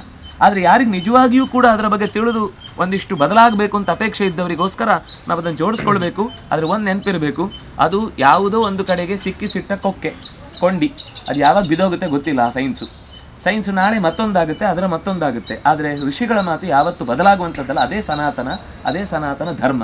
ಆ ಸತ್ಯ ಬದಲಾಗುವುದಿಲ್ಲ ಅನ್ನುವ ದೃಷ್ಟಿಯಿಂದ ನಾವು ದಿನತ್ರಯದ ವ್ಯವಹಾರವನ್ನು ಕೂಡ ಸಾಮಾಜಿಕವಾಗಿ ಎಲ್ಲರಿಗೂ ಉಪಯೋಗ ಆಗಲಿ ಅಂತ ಮಾಡಿದರೆ ಹೆಚ್ಚು ಉಪಯೋಗ ಆಗುತ್ತೆ. ಒಂದು ಇನ್ಸಿಡೆಂಟ್ ನೆನಪಾಯಿತು ಅಂತ ಹೇಳ್ತೇನೆ. ಶಾಸ್ತ್ರಿಗಳ ಕಾಲದಲ್ಲಿ ಇಡೀ ದೇಶದಲ್ಲಿ ಆಹಾರದ ಬರ ಬಂತು. ಅವರು ಸೋಮವಾರ 1 ಹೊತ್ತು ಉಪವಾಸ ಮಾಡಿ ಇಂದರು. 2 ವರ್ಷದಲ್ಲಿ ನಾವು ಎಲ್ಲ ದೇಶಗಳಿಂದ ದೇಹಿ ಅಂತ ಬೇಡುವುದು ತಪ್ಪಿಸಿ ಎಲ್ಲರೂ ಆಹಾರದಲ್ಲಿ ಸ್ವಂತಿಕೆಯನ್ನು ಉಳಿಸ್ಕೊಳ್ಳೋದಕ್ಕಾಯಿತು. ಇದು ಒಂದು ರೀತಿ ಹಾಗೇನೆ. 1 ದಿವಸ ನಾವು ಅನ್ನ ನೀರು ಬಿಟ್ಟೆವು ಅಂತಂದರೆ ಇಡೀ ದೇಶಕ್ಕೆ ನೀರಿನ ಪ್ರಾಬ್ಲಮ್ ಸಾಲ್ವ್ ಆಗುತ್ತೆ, ಆಹಾರದ ಪ್ರಾಬ್ಲಮ್ಮು ಸಾಲ್ವ್ ಆಗುತ್ತೆ. ಎಲ್ಲೆಲ್ಲೋ ಏನೇನೋ ನಮ್ಮ ಪ್ರಾಬ್ಲಮ್ ಮಾತ್ರ ಅಲ್ಲ, ಜಗತ್ತಿನ ಪ್ರಾಬ್ಲಮ್ ಸಾಲ್ವ್ ಆಗುತ್ತೆ ಅನ್ನೋದಕ್ಕೂ ಕೂಡ ಒಂದು ರಾಜಕೀಯ ಸಾಮಾಜಿಕ ದೃಷ್ಟಿಕೋನವೂ ಇದೆ ಅನ್ನೋ ದೃಷ್ಟಿಯಿಂದ ಈ ಮಾತು ಹೇಳಿದೆ. ಆಚಾರ್ಯ, ಈ ದಿನಚರ್ಯದ ಬಗ್ಗೆ ಸೈಂಟಿಫಿಕ್ ರೀಸನ್ ಜೊತೆಗೆ ಋಷಿಗಳು ನಮಗೆ ನಮ್ಮ ದೇಹಕ್ಕೇನೆ ಅದು ಅನುಕೂಲ ಅನ್ನೋದು ಫಸ್ಟ್ ಪ್ರಾಮಿನೆಂಟಾಗಿ ಇಟ್ಕೊಂಡು ಸೈನ್ಸ್ ಮುಂದೆ ಈ ರೀತಿ ನಮಗೆ ವಿಶ್ಲೇಷಣೆ ಕೊಟ್ಟಿದ್ದು ತುಂಬ ಅನುಕೂಲ ಆಯಿತು. ಈಗ ಮುಂದೆ ಹೋಗೋದಾದರೆ ಒಬ್ಬ ಶಿಷ್ಯನಿಗೆ ಗುರುವಿನ ಮಹತ್ವ ತುಂಬ ದೊಡ್ಡದು. ಎಲ್ಲಾದರೂ ಗುರಿ ತಲುಪಬೇಕಂದ್ರೆ ಗುರು ಇರಲೇಬೇಕು. ನೀವು ಪೇಜಾವರ ಹಿರಿಯ ಸ್ವಾಮಿಗಳ ಪ್ರೀತಿಯ ಶಿಷ್ಯರಾಗಿದ್ದೀರಿ. ಅವ್ರ ಒಡನಾಟ ಹೇಗಿತ್ತು, ಅವ್ರ ದಿನಚರಿ ಹೇಳೋದಾದರೆ? ಗುರುವಿನ ಗುಲಾಮನಾಗುವ ತನಕ ದೊರೆಯದಣ್ಣ ಮುಕುತಿ, ಅದು ಸತ್ಯ. ಅವರ ಜೊತೆಗೆ ಹೋಗೋವರೆಗೂ ಏನೋ ನಮ್ಮ ಸಂಸ್ಕೃತ ಕಲಿತೀವಿ, ಶಾಸ್ತ್ರ ಕಲಿತೀವಿ, ಎಲ್ಲ ನಮಗೆ ಸಿದ್ಧಿ ಆಗಿಬಿಡುತ್ತೆ, ಅರ್ಥ ಆಗುತ್ತೆ ಅಂತ ಅಂದ್ಕೊಂಡಿರ್ತಿದ್ವಿ. ಆದರೆ ಅವ್ರ ಜೊತೆಗೆ ಹೋದ್ಮೇಲೆ ಗೊತ್ತಾಯಿತು ಏನು ಅಂದರೆ ಓದುವುದು ಅನ್ನೋದೊಂದು ಭಾಗ ಅಷ್ಟೇ. ದೇಶ ಸುತ್ತು ಕೋಶ ಓದು, ದೇಶ ಸುತ್ತಿದ ಮೇಲೇ ಕೋಶ ಏನು ಅಂತ ಅರ್ಥ ಆಗುತ್ತೆ. ಅಂದರೆ ನಾನು ಒಂದು ಕಾಲದಲ್ಲಿ ಅವ್ರು ಬಹುಶಃ ನನಗೆ ತಂದೆ ಆಗಬೇಕಿತ್ತು, ಒಂದು ಕಾಲದಲ್ಲಿ ಒಂದು ಜನ್ಮದಲ್ಲಿ ತಾಯಿ ಆಗಬೇಕಿತ್ತು, ಒಂದು ಜನ್ಮದಲ್ಲಿ ಗೆಳೆಯ ಆಗಬೇಕಿತ್ತು, ಒಂದು ಜನ್ಮದಲ್ಲಿ ಬಂಧು ಆಗಬೇಕಿತ್ತು, ಒಂದು ಜನ್ಮದಲ್ಲಿ ಹಿತೈಷಿ ಆಗಬೇಕಿತ್ತು. ಇನ್ನೇನೇನು ಸಂಬಂಧಗಳಿಂದ ನಾವು ಪ್ರೀತಿಯನ್ನು ಸಂಪಾದಿಸ್ತೇವೋ ಎಲ್ಲವನ್ನೂ ಕೂಡ ಒಂದೇ ಜನ್ಮದಲ್ಲಿ ತೀರಿಸಿಬಿಟ್ರು. ಅವ್ರು ತೀರಿಸಿದ್ರು, ನಾವು ತೀರಿಸ್ಲಿಕ್ಕೆ ಇನ್ನೂ ಬಾಕಿ ಇದೆ ಋಣ. ಅವರಿಂದ ಪಡೆದದ್ದನ್ನು ತೀರಿಸ್ಲಿಕ್ಕೆ ಸಾಧ್ಯ ಇಲ್ಲ. ಅಂಥ ಒಂದು ಎತ್ತರದ ವ್ಯಕ್ತಿತ್ವ ಗುರುಗಳದ್ದು. ಹಾಗಾಗಿ ಅವರು ಅತ್ಯಂತ ಆತ್ಮೀಯ ಹಾಗೆ ಅತ್ಯಂತ ನಾವು ಒಂದು ಪ್ರೈವೇಸಿ ಅಂತ ಅಂದುಕೊಳ್ಳಬಹುದಾದ ಮಾತುಗಳನ್ನು ನಮ್ಮ ಹತ್ರ ಮಾತಾಡಲಿಕ್ಕೆ ಅವಕಾಶ ಕೊಡ್ತಿದ್ರು. ತೀರಾ ಆಂತರಿಕವಾದ ಸಂಗತಿಗಳಿದ್ದಾಗಲೂ, ಅಂದರೆ ಬೇರೆಯವ್ರಿಗೆ ತೊಂದರೆ ಆಗುವಂಥದ್ದಲ್ಲ, ನಾವು ನಮ್ಮ ಪರ್ಸನಲ್ ಆಗಿ ಏನೋ ಮಾತಾಡ್ತೇವೆ ಅಂತ ಅನ್ನೋ ವಿಷಯವನ್ನು ಕೂಡ ನಮ್ಮ ಹತ್ರ ಮಾತಾಡ್ತಿದ್ರು. ಅತ್ಯಂತ ದೇಶದ ದೂರದ ಆ ಕಾಲದ ಹಿಂದಿನ ಯಾರೋ ಮಹಾತ್ಮರ ಆ ಬಗ್ಗೆಯೂ ನಮ್ಮ ಹತ್ರ ಮುಕ್ತವಾಗಿ ಚರ್ಚೆ ಮಾಡ್ತಿದ್ರು. ಅಂಥ ಗುರುಗಳು ಸಿಗೋದು ಕಷ್ಟ. ಅದು ಗುರುಕುಲ ಅಂತ ಅನ್ನೋದಕ್ಕೆ ಬಹುಶಃ ಆ ವೇದಗಳಲ್ಲೋ ಅಥವಾ ಪುರಾಣಗಳಲ್ಲೋ ಇತಿಹಾಸದಲ್ಲೋ ಉಪನಿಷತ್ತುಗಳಲ್ಲೋ ಬಂದಂತಹ ಒಂದು ಗುಣ ಏನಿದೆ, ಗುರು ಎಲ್ಲವೂ ಆಗ್ತಾನೆ ಅಂತ, ಅದು ನಮಗೆ ಪೇಜಾವರ ಶ್ರೀಗಳಿಂದ ಸಿಕ್ಕಿದ್ದಂತೂ ಸತ್ಯ. ಒಂದು ಹೆಮ್ಮೆಯಿಂದ ಹೇಳ್ಕೊಳ್ಬೋದು, ಎಷ್ಟೋ ಜನಕ್ಕೆ ಮಿಸ್ ಆಗಿದೆ, ಎಷ್ಟೋ ಜನಕ್ಕೆ ಸಿಕ್ಕಿಲ್ಲ. ನಮ್ಗೆ ಸಿಕ್ಕಿದೆ ಅನ್ನೋದು ಸಂತೋಷ. ಯಾಕೆಂದರೆ ಗುರು ಪುಸ್ತಕದಲ್ಲಿ ಇದ್ದದ್ದನ್ನು ಹೇಳುವುದಕ್ಕಿಂತ ಹೆಚ್ಚು ಅವನ ನಡೆನುಡಿಗಳಿಂದ ಹೇಳ್ತಾನೆ. ಹಾಗೆ ಹೇಳಿದವನೇ ಗುರು. ಹೇಳಿದ ಮೇಲೆ ಅದು ಬದುಕಿನುದ್ದಕ್ಕೂ ಲಾಭ ಆಗಬೇಕು. ಪುಸ್ತಕದಲ್ಲಿ ಇದ್ದದ್ದು ಎಷ್ಟು ನಾವು ಅದನ್ನು ಉಪಯೋಗಿಸ್ಕೊಳ್ತೇವೆ ಅಂತ ನಮ್ಗೆ ಗೊತ್ತಿಲ್ಲ. ಕೆಲವು ಅಂಶ ಗೊತ್ತಾಗ್ಬೋದು, ಕೆಲವು ಅಂಶ ಗೊತ್ತಾಗದೇ ಇರ್ಬೋದು. ಆದರೆ ಅವರ ಬದುಕಿನಲ್ಲಿ ಕೊಟ್ಟದ್ದು, ಬದುಕುವುದರ ಜೊತೆ ಕೊಟ್ಟದ್ರಿಂದ ನಮ್ಮ ಬದುಕಿಗೂ ಅದು ಹತ್ರ. ಆ ಅಂಶದಿಂದ ಅವರ ಬಗ್ಗೆ ಹೇಳಿದಷ್ಟು ಮುಗಿಯದ ಸಂಗತಿ, ಹೇಳದೆ ಉಳಿದದ್ದೇ ಹೆಚ್ಚು. ನೀವು ಅವ್ರ ಬಗ್ಗೆ ಮಾತಾಡ್ತಿರೋಬೇಕಾದ್ರೆ ನಿಮ್ಮ ಮುಖದಲ್ಲಿ ಆ ಕಾನ್ಫಿಡೆನ್ಸ್ ಇತ್ತಲ್ಲ, ಅದನ್ನ ನೋಡಿದ್ರೆ ಅವ್ರು ಎಷ್ಟು ದೊಡ್ಡ ವ್ಯಕ್ತಿ ಅಂತ ಗೊತ್ತಾಗ್ತದೆ. ನಾವು ಅವ್ರ ಪಂಚಮ ಪರ್ಯಾಯ ನೋಡಿದಾಗೆ ನಾವೆಲ್ರಿಗೂ ಹೇಳ್ತಾ ಇರ್ತೀವಿ, ಅದು ನೋಡುವಂತಹ ಸಂಭ್ರಮ ನೀವು ಮಿಸ್ ಮಾಡ್ಕೊಂಡ್ರಿ ಹಾಗೆ ಹೀಗೆ ಅಂತ. ನೀವು ಅವ್ರ ಜೊತೆ ಒಡನಾಟ ಮಾಡಿದಾಗ ಇವಾಗ ನಮಗೆ ಅನಿಸಿದೆ ಆ ಭಾಗ್ಯ ನಮಗೆ ಸಿಕ್ಕಿಲ್ಲ ಅಂತ. ಈಗ ನಾನು ಆಸ್ತಿಕನಾಗಿದ್ದೀನಿ, ನನಗೆ ದೇವರಿಂದ ಎಷ್ಟೋ ಅನುಕೂಲ ಅಥವಾ ದಯ ಆಗಿದೆ, ಆದರೆ ಅದನ್ನು ಉಳಿಸ್ಕುವಂತಹ ಪ್ರಯತ್ನ ನನ್ನಿಂದ ಹೇಗೆ ಮಾಡಬೇಕು. ಇವಾಗ ದೈನಂದಿನ ಪೂಜೆ ಇತರ ಆಚರಣೆಗಳು ನಾನು ಮಾಡ್ತಾ ಬರ್ತಾ ಇದ್ದೇನೆ, ದೇವರ ಅನುಗ್ರಹ ನನಗೆ ಆಗ್ತಾನೇ ಇದೆ. ಅದು ಟೇಕನ್ ಫಾರ್ ಗ್ರಾಂಟೆಡ್ ಆಗಬಾರ್ದು, ನಾನು ಇನ್ನೂ ಮುಂದೆ ಹೋಗಬೇಕು, ವೃದ್ಧಿ ಆಗಬೇಕು. ಈ ರೀತಿಯಲ್ಲಿ ನಾನು ಏನೇನು ಕರ್ಮಾನುಷ್ಠಾನ ಅಥವಾ ಏನೇನು ಪ್ರಾಕ್ಟೀಸ್ ಕಂಟಿನ್ಯೂ ಮಾಡಬೇಕು? ಒಂದು ಕೃತಜ್ಞತೆ ಅರ್ಪಿಸುವುದು ಅನ್ನುವ ದೃಷ್ಟಿಯಿಂದ ನಮ್ಮ ಹಿರಿಯರು ಹಾಕಿಕೊಟ್ಟದ್ದನ್ನು ಉಳಿಸ್ಕೊಂಡು ಹೋಗಬೇಕು. ಪ್ರಧಾನವಾಗಿ ನಾವು ಹೊಸ್ತೇನೋ ತಯಾರು ಮಾಡಬೇಕಾಗಿಲ್ಲ, ಹೊಸ್ತೇನೋ ಅನುಷ್ಠಾನ ಮಾಡಬೇಕಾಗಿಲ್ಲ. ನಮಗೆ ಕೊಟ್ಟು ಬಂದ ಮನೆಯಲ್ಲಿ ಈಗ ಏನೋ ಒಂದು ಪರಂಪರಾಗತವಾಗಿ ವರ್ಷಕ್ಕೆ ಇಂಥದ್ದೊಂದು ಆಚರಣೆ ಅಂತ ಏನೋ ಮಾಡ್ತಿರ್ತಾರೆ. ನಮ್ಮ ಮನೆಯಲ್ಲಿ ಯಾವುದೋ ಒಂದು ಈ ಅನಂತ ಪದ್ಮನಾಭ ವ್ರತವೋ ಅಥವಾ ಏನೋ ಒಂದು ಅಂಥದ್ದು ಯಾವುದೋ ಒಂದು ವಿಶಿಷ್ಟವಾದ ಕರ್ಮಾಂಗಗಳೇನಿದೆ ಅದನ್ನು ಬಿಡದೆ ಮಕ್ಕಳಿಗೂ ಅದರ ಅರಿವು ಮೂಡುವ ಹಾಗೆ ಅದರ ಕರ್ತವ್ಯದ ಪರಿಚಯ ಮಾಡಿಕೊಟ್ಟು ಮಾಡ್ತಾ ಹೋಗಬೇಕು. ಮತ್ತು ಈ ಹಬ್ಬಗಳಲ್ಲಿ ಮುಖ್ಯವಾಗಿ ಆ ಆಚರಣೆಗಳೇನಿದೆ ನಮ್ಮ ಪ್ರದೇಶಕ್ಕೆ ಅನುಗುಣವಾದದ್ದು ಅದನ್ನು ಬಿಡದೆ ತಿಳಿದು ಇನ್ನಷ್ಟು ವಿಸ್ತಾರವಾಗಿ ಮಕ್ಕಳನ್ನು ಸೇರಿಸ್ಕೊಂಡು ಮಾಡಬೇಕು. ಅದು ಮಾಡಿದರೆ ಆಗ ಖಂಡಿತವಾಗಿಯೂ ಕೂಡ ನಾವು ನಮ್ಮ ಕರ್ತವ್ಯ ಅನ್ನೋ ದೃಷ್ಟಿಯೂ ಪರಿಪೂರ್ಣ ಆಗುತ್ತೆ. ಎರಡನೇದು ನೆಕ್ಸ್ಟ್ ಜನ್ರೇಷನ್ಗೆ ಮುಟ್ಟಿಸಿದಂತಹ ಜವಾಬ್ದಾರಿಯಿಂದಲೂ ನಾವು ಕಳಚಿಕೊಳ್ತೇವೆ. ಇಲ್ಲಾಂದರೆ ನಾವು ಮಾಡಿದ ತಪ್ಪು ಅಂತ ಉಳಿಸ್ಕೊಳ್ತೀವಿ. ಈಗ ಶ್ರಾದ್ದಾದಿ ಕರ್ಮಗಳ ಉದ್ದೇಶ ಏನು ಅಂದರೆ ಆ ಕರ್ಮದಿಂದ ನನ್ನ ಮಕ್ಕಳು ನನ್ನ ವಿಷಯದಲ್ಲಿ ಸಂಸ್ಕಾರಯುಕ್ತರಾಗಿ ಬದುಕಿದ್ದಾರೆ ಅನ್ನೋದಕ್ಕೊಂದು ಕುರುಹು. ಅದು ಉಳಿಸು ಹೋಗೋದು ಮಗನನ್ನೇ, ಉಳಿದಿದ್ದು ಯಾವುದನ್ನು ಇಲ್ಲ. ಮಗ ಅಥವಾ ಮಗಳು ಯಾರೇ ಆಗಿರ್ಬೋದು, ಅವರಿಗೆ ತನ್ನ ಹಿರಿಯರು ಹಾಕಿಕೊಟ್ಟ ಮಾರ್ಗದಲ್ಲಿ ನಡ್ಕೊಂಡು ಹೋಗುವಷ್ಟು ನಾವು ಸಂಸ್ಕಾರ ಕೊಡಲಿಲ್ಲ ಅಂದರೆ ಅವರು ಶ್ರಾದ್ದ ಮಾಡದಿದ್ದಾಗ ಅವನೇ ಒದ್ದಾಡ್ತಾನೆ. ವೈಯಕ್ತಿಕ ಸಾಧನೆಗೆ ಕಾರಣ ಅವನ ಸಂಪತ್ತೇ, ಅವನ ಸಾಧನೆಯೇ. ಆದರೆ ಮೇಲೆ ಹೋಗುವುದಕ್ಕೆ ಕೆಲವು ತಡೆಗೋಡೆಗಳನ್ನು ಇಟ್ಟಿದ್ದಾರೆ. ನೀವು ಕೊಟ್ಟು ಬಂದಿದ್ದೀರಾ ಅಂದರೆ ನಿಮ್ಮ ಮೇಲೆ ಬರಲಿಕ್ಕೆ ಅವಕಾಶ ಇದೆ. ನಿಮ್ಮದು ಮಾತ್ರ ಊಟ ಮಾಡಿ ಬಂದಿದ್ದೀರಿ ಅಂದರೆ ಇನ್ನೂ ಅಲ್ಲೇ ಇರಿ, ಬರಬೇಡಿ ಅಂತ ತಡೆದು ಬಿಡ್ತಾರೆ. ಆ ದೃಷ್ಟಿಯಿಂದ ನಾವು ನಮ್ಮ ನಿತ್ಯ ಅನುಷ್ಠಾನಗಳಿಗೆ ಸಂಬಂಧಪಟ್ಟಂತೆ ಕರ್ಮಾಂಗಗಳಲ್ಲಿ ಅದೇನು ವಾರ್ಷಿಕವಾದ ನೈಮಿತ್ತಿಕವಾದ ಗ್ರಹಣ ಮೊದಲಾದ ಕಾಲಗಳಲ್ಲಿ ಏನೇನು ಕರ್ಮಾಂಗಗಳನ್ನು ಮಾಡ್ತೇವೆ ಅದನ್ನು ತಿಳಿದು ಮಾಡುವ ಜಾಣತನ ಮಾಡಿದರೆ ಅದು ಖಂಡಿತವಾಗಿಯೂ ಕೂಡ ನಮ್ಮ ಹಿಂದಿನ ಜನ್ರೇಷನ್ನ ಕೃತಜ್ಞತೆ ಅರ್ಪಿಸಿದಾಗುತ್ತೆ. ಮುಂದಿನ ಜನ್ರೇಷನಿಗೆ ಭಾರವನ್ನು ಹೊರಿಸಿ ನಾವು ನಮ್ಮ ಜವಾಬ್ದಾರಿಯಿಂದ ಮುಕ್ತರಾದಂಥ ಸ್ಥಿತಿ ಬರುತ್ತೆ. ಇದು ಮತ್ತೆ ಡೀಟೇಲ್ಡ್ ಆನ್ಸರಿಂದ ನಮಗೆ ಇನ್ನೇನು ಫಾಲೋ ಮಾಡಬೇಕು ಅನ್ನೋದು ಇನ್ನೂ ಮೋಟಿವೇಶನ್ ಆಗಿದೆ ಸರ್. ಇವಾಗ ಮುಂದೆ ಹೋಗೋದಾದರೆ ಈಗ ಹಿಂದೆ ಮಾತಾಡಿದಂತೆ ವಾದಿರಾಜರು ಎಷ್ಟೋ ಕೀರ್ತನೆಗಳನ್ನು ಅಥವಾ ಮಂತ್ರಗಳನ್ನು ನಮಗೋಸ್ಕರ ರಚಿಸಿದ್ದಾರೆ. ಈಗ ಅದೇ ರೀತಿ ಜಗನ್ನಾಥದಾಸರು ಹರಿಕಥಾಮೃತಸಾರ ಮಾಡಿದ್ದಾರೆ. ಶಾಸ್ತ್ರಗಳಲ್ಲಿ ಅಥವಾ ಸಂಸ್ಕೃತದಲ್ಲಿ ಏನೇನಿದೆಯಲ್ಲ ಅದನ್ನು ಕನ್ನಡ ಭಾಷೆಯಲ್ಲಿ ನಮಗೆ ಅರ್ಥ ಆಗುವಂತೆ ಅವರು ರಚಿಸಿದ್ದಾರೆ. ಈ ನಿಟ್ಟಿನಲ್ಲಿ ಹರಿಕಥಾಮೃತಸಾರದ ಪಾರಾಯಣ ಅಥವಾ ಇದರ ರಿಸೈಟ್ ಮಾಡ್ತಿಲ್ಲ, ಅದರ ಇಂಪಾರ್ಟೆನ್ಸ್ ಹೇಳೋದಾದರೆ ಅಲ್ಲಿ ಅವರು ಆರಂಭದಲ್ಲಿ ಹೆಸರು ಕೊಟ್ಟದ್ದೇ ಹಾಗೆ, ಹರಿಕಥಾಮೃತ ಸಾರ. ಭಗವಂತನ ಕಥಾ ಅಂದರೆ ನಮ್ಮ ತಲೆಯಲ್ಲಿ ಏನಿದೆ ಅಂದರೆ ಏನೋ ಕಥೆ ಹೇಳ್ತಾರೆ ಅಂತ. ಕಥಾ ಅನ್ನೋ ಶಬ್ದಕ್ಕೆ ಅದು ಒಂದು ಅರ್ಥ, ಅದೇ ಒಂದು ಅರ್ಥ ಅಲ್ಲ. ಕಥಾ ಅಂತಂದರೆ ಖ್ಯಾ ಪ್ರಕಥನೆ ಅಂತ, ಒಳ್ಳೆಯ ವಿಷಯಗಳನ್ನು ಸಂಗ್ರಹ ಮಾಡ್ತಾ ಹೇಳ್ತಾ ಹೋಗೋದು ಅಂತ. ಭಗವಂತನಿಗೆ ಸಂಬಂಧಿಸಿದ, ಭಗವಂತನ ಭಕ್ತರಿಗೆ ಸಂಬಂಧಿಸಿದ, ನಮಗೆ ಜೀವನದಲ್ಲಿ ಆಶೋತ್ತರಗಳನ್ನು ಈಡೇರಿಸಿ ಬದುಕುವ ಆಸೆಗೆ ಬೇಕಾದ ಪೂರಕವಾದ ಅಂಶಗಳನ್ನು ತಿಳಿಸುವ ಮಾತುಗಳ ಸಂಗ್ರಹ ಮುಖ್ಯವಾಗಿ. ಅದು ಅಮೃತ. ಅಮೃತ ಅಂದರೆ ಬದುಕಿಸುವುದು ಅಂತ ಅರ್ಥ. ಯಾವುದು ಮೃತಿ ಹೊಂದದ ಹಾಗೆ ಮಾಡುತ್ತೋ ಅದು ಅಮೃತ. ಅದರಲ್ಲೂ ಅಮೃತದಲ್ಲಿ ಸಾರ, ಹರಿಯ ಬಗೆಗೆ ಹೇಳುವ ಮಾತುಗಳಲ್ಲಿ ಸಾರಭೂತವಾದ ವಸ್ತುವಿನ ಸಾರ. ಇದು ಹರಿಕಥಾಮೃತ ಸಾರ ಅಂದರೆ. ಆದರೆ ಅದು ಇರುವುದು ಮತ್ತೆ 32 ಸಂಧಿ. ಅಂದರೆ ಹೇಳಬೇಕಾದ ಇನ್ನೂ ಬೇಕಾದಷ್ಟಿದೆ.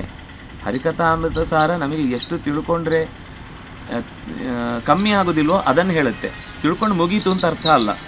ನಮಗೆ ಕೆಲವೊಂದು ಸರ್ತಿ ಏನಾಗುತ್ತೆ ಅಂದರೆ, ಕೆಲವೊಂದು ಸರ್ತಿ ನಾವು ಈ ಕಡೆ ಪೀಕಿಗೆ ಹೋಗ್ಬಿಡ್ತೇವೆ, ಇದಕ್ಕಿಂತ ಮೇಲೆ ಇಲ್ಲ ಅಂತ. ಅದು ತಪ್ಪು. ಇದರಲ್ಲಿ ಏನೂ ಇಲ್ಲ, ಅದು ಒಂದು ತಪ್ಪು.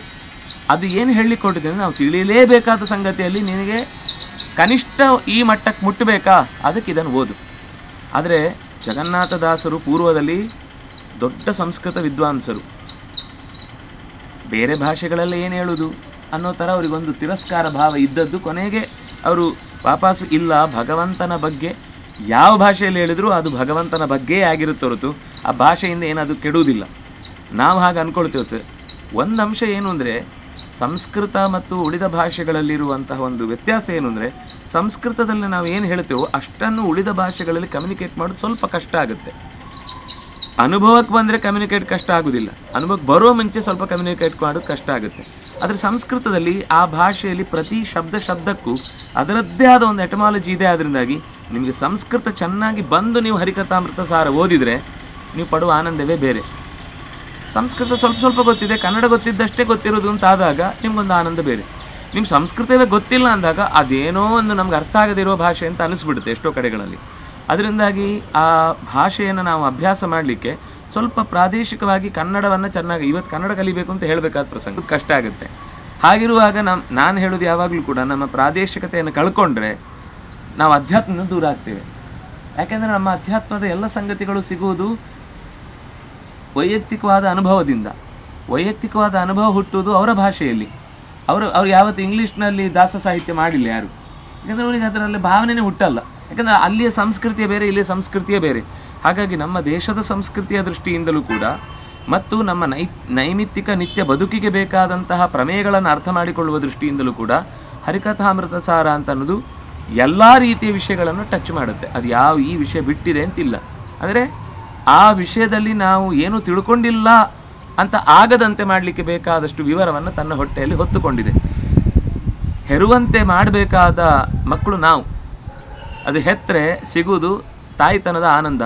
ಆ ಆನಂದಕ್ಕೆ ನಾವು ಯಾವತ್ತೂ ಪ್ರವೇಶವೇ ಮಾಡಲಿಲ್ಲ ಅಂದರೆ ಕಳ್ಕೊಳ್ಳೋದು ನಾವೇ. ಆ ಕಾರಣಕ್ಕಾಗಿ ಅದರ ಉಪಾಸನೆ, ಅದರ ಅನುಷ್ಠಾನ ಅದು ಕೇವಲ ಯಾರು ಹೆಣ್ಮಕ್ಳಿಗೆ ಮಾತ್ರ ಅಲ್ಲ, ಅದು ಗಂಡಸರು ಓದಬೇಕಾದ್ದು. ನಮ್ಮಲ್ಲಿ ಏನು ಅಂದರೆ, ಕೆಲವು ಹೆಣ್ಮಕ್ಳಿಗೆ ಓದಲಿಕ್ಕೆ, ಕೆಲವು ಗಂಡು ಮಕ್ಳಿಗೆ ಓದಲಿಕ್ಕೆ ನಾವೇ ವಿಭಾಗ ಮಾಡಿ. ಯಾರು ಹೇಳಿದ್ದು ಅಂತ ಕೇಳಿದ್ರೆ ಯಾರಿಗೂ ಗೊತ್ತಿಲ್ಲ. ಎಲ್ಲರೂ ಓದಬೇಕಾದ್ದೆ. ಎಲ್ಲಿವರೆಗೆ ಅಂತಂದರೆ, ಒಂದು ಅಂಶದಲ್ಲಿ ವ್ಯಾಸರು ಹೇಳುವ ಮಾತು, ಸ್ತ್ರೀ ಶೂದ್ರ ಬ್ರಹ್ಮ ಬಂಧೂನಾಂ ತ್ರೈನ ಶ್ರುತಿಗೋಚರ ಇತಿ ಭಾರತಮಾಖ್ಯಾನಂ ಕೃಪಯಾ ಮುನಿನೋದಿತಂ. ಮಹಾಭಾರತ, ಪುರಾಣಗಳು, ಭಗವದ್ಗೀತೆ, ಸಹಸ್ರನಾಮದಂತಹ ಸ್ತುತಿಗಳನ್ನು ನಾನು ಎಲ್ರಿಗೋಸ್ಕರ ಹೇಳಿದ್ದು ಅಂತ, ಯಾರೋ ಒಬ್ರಿಗೋಸ್ಕರ ಅಲ್ಲ.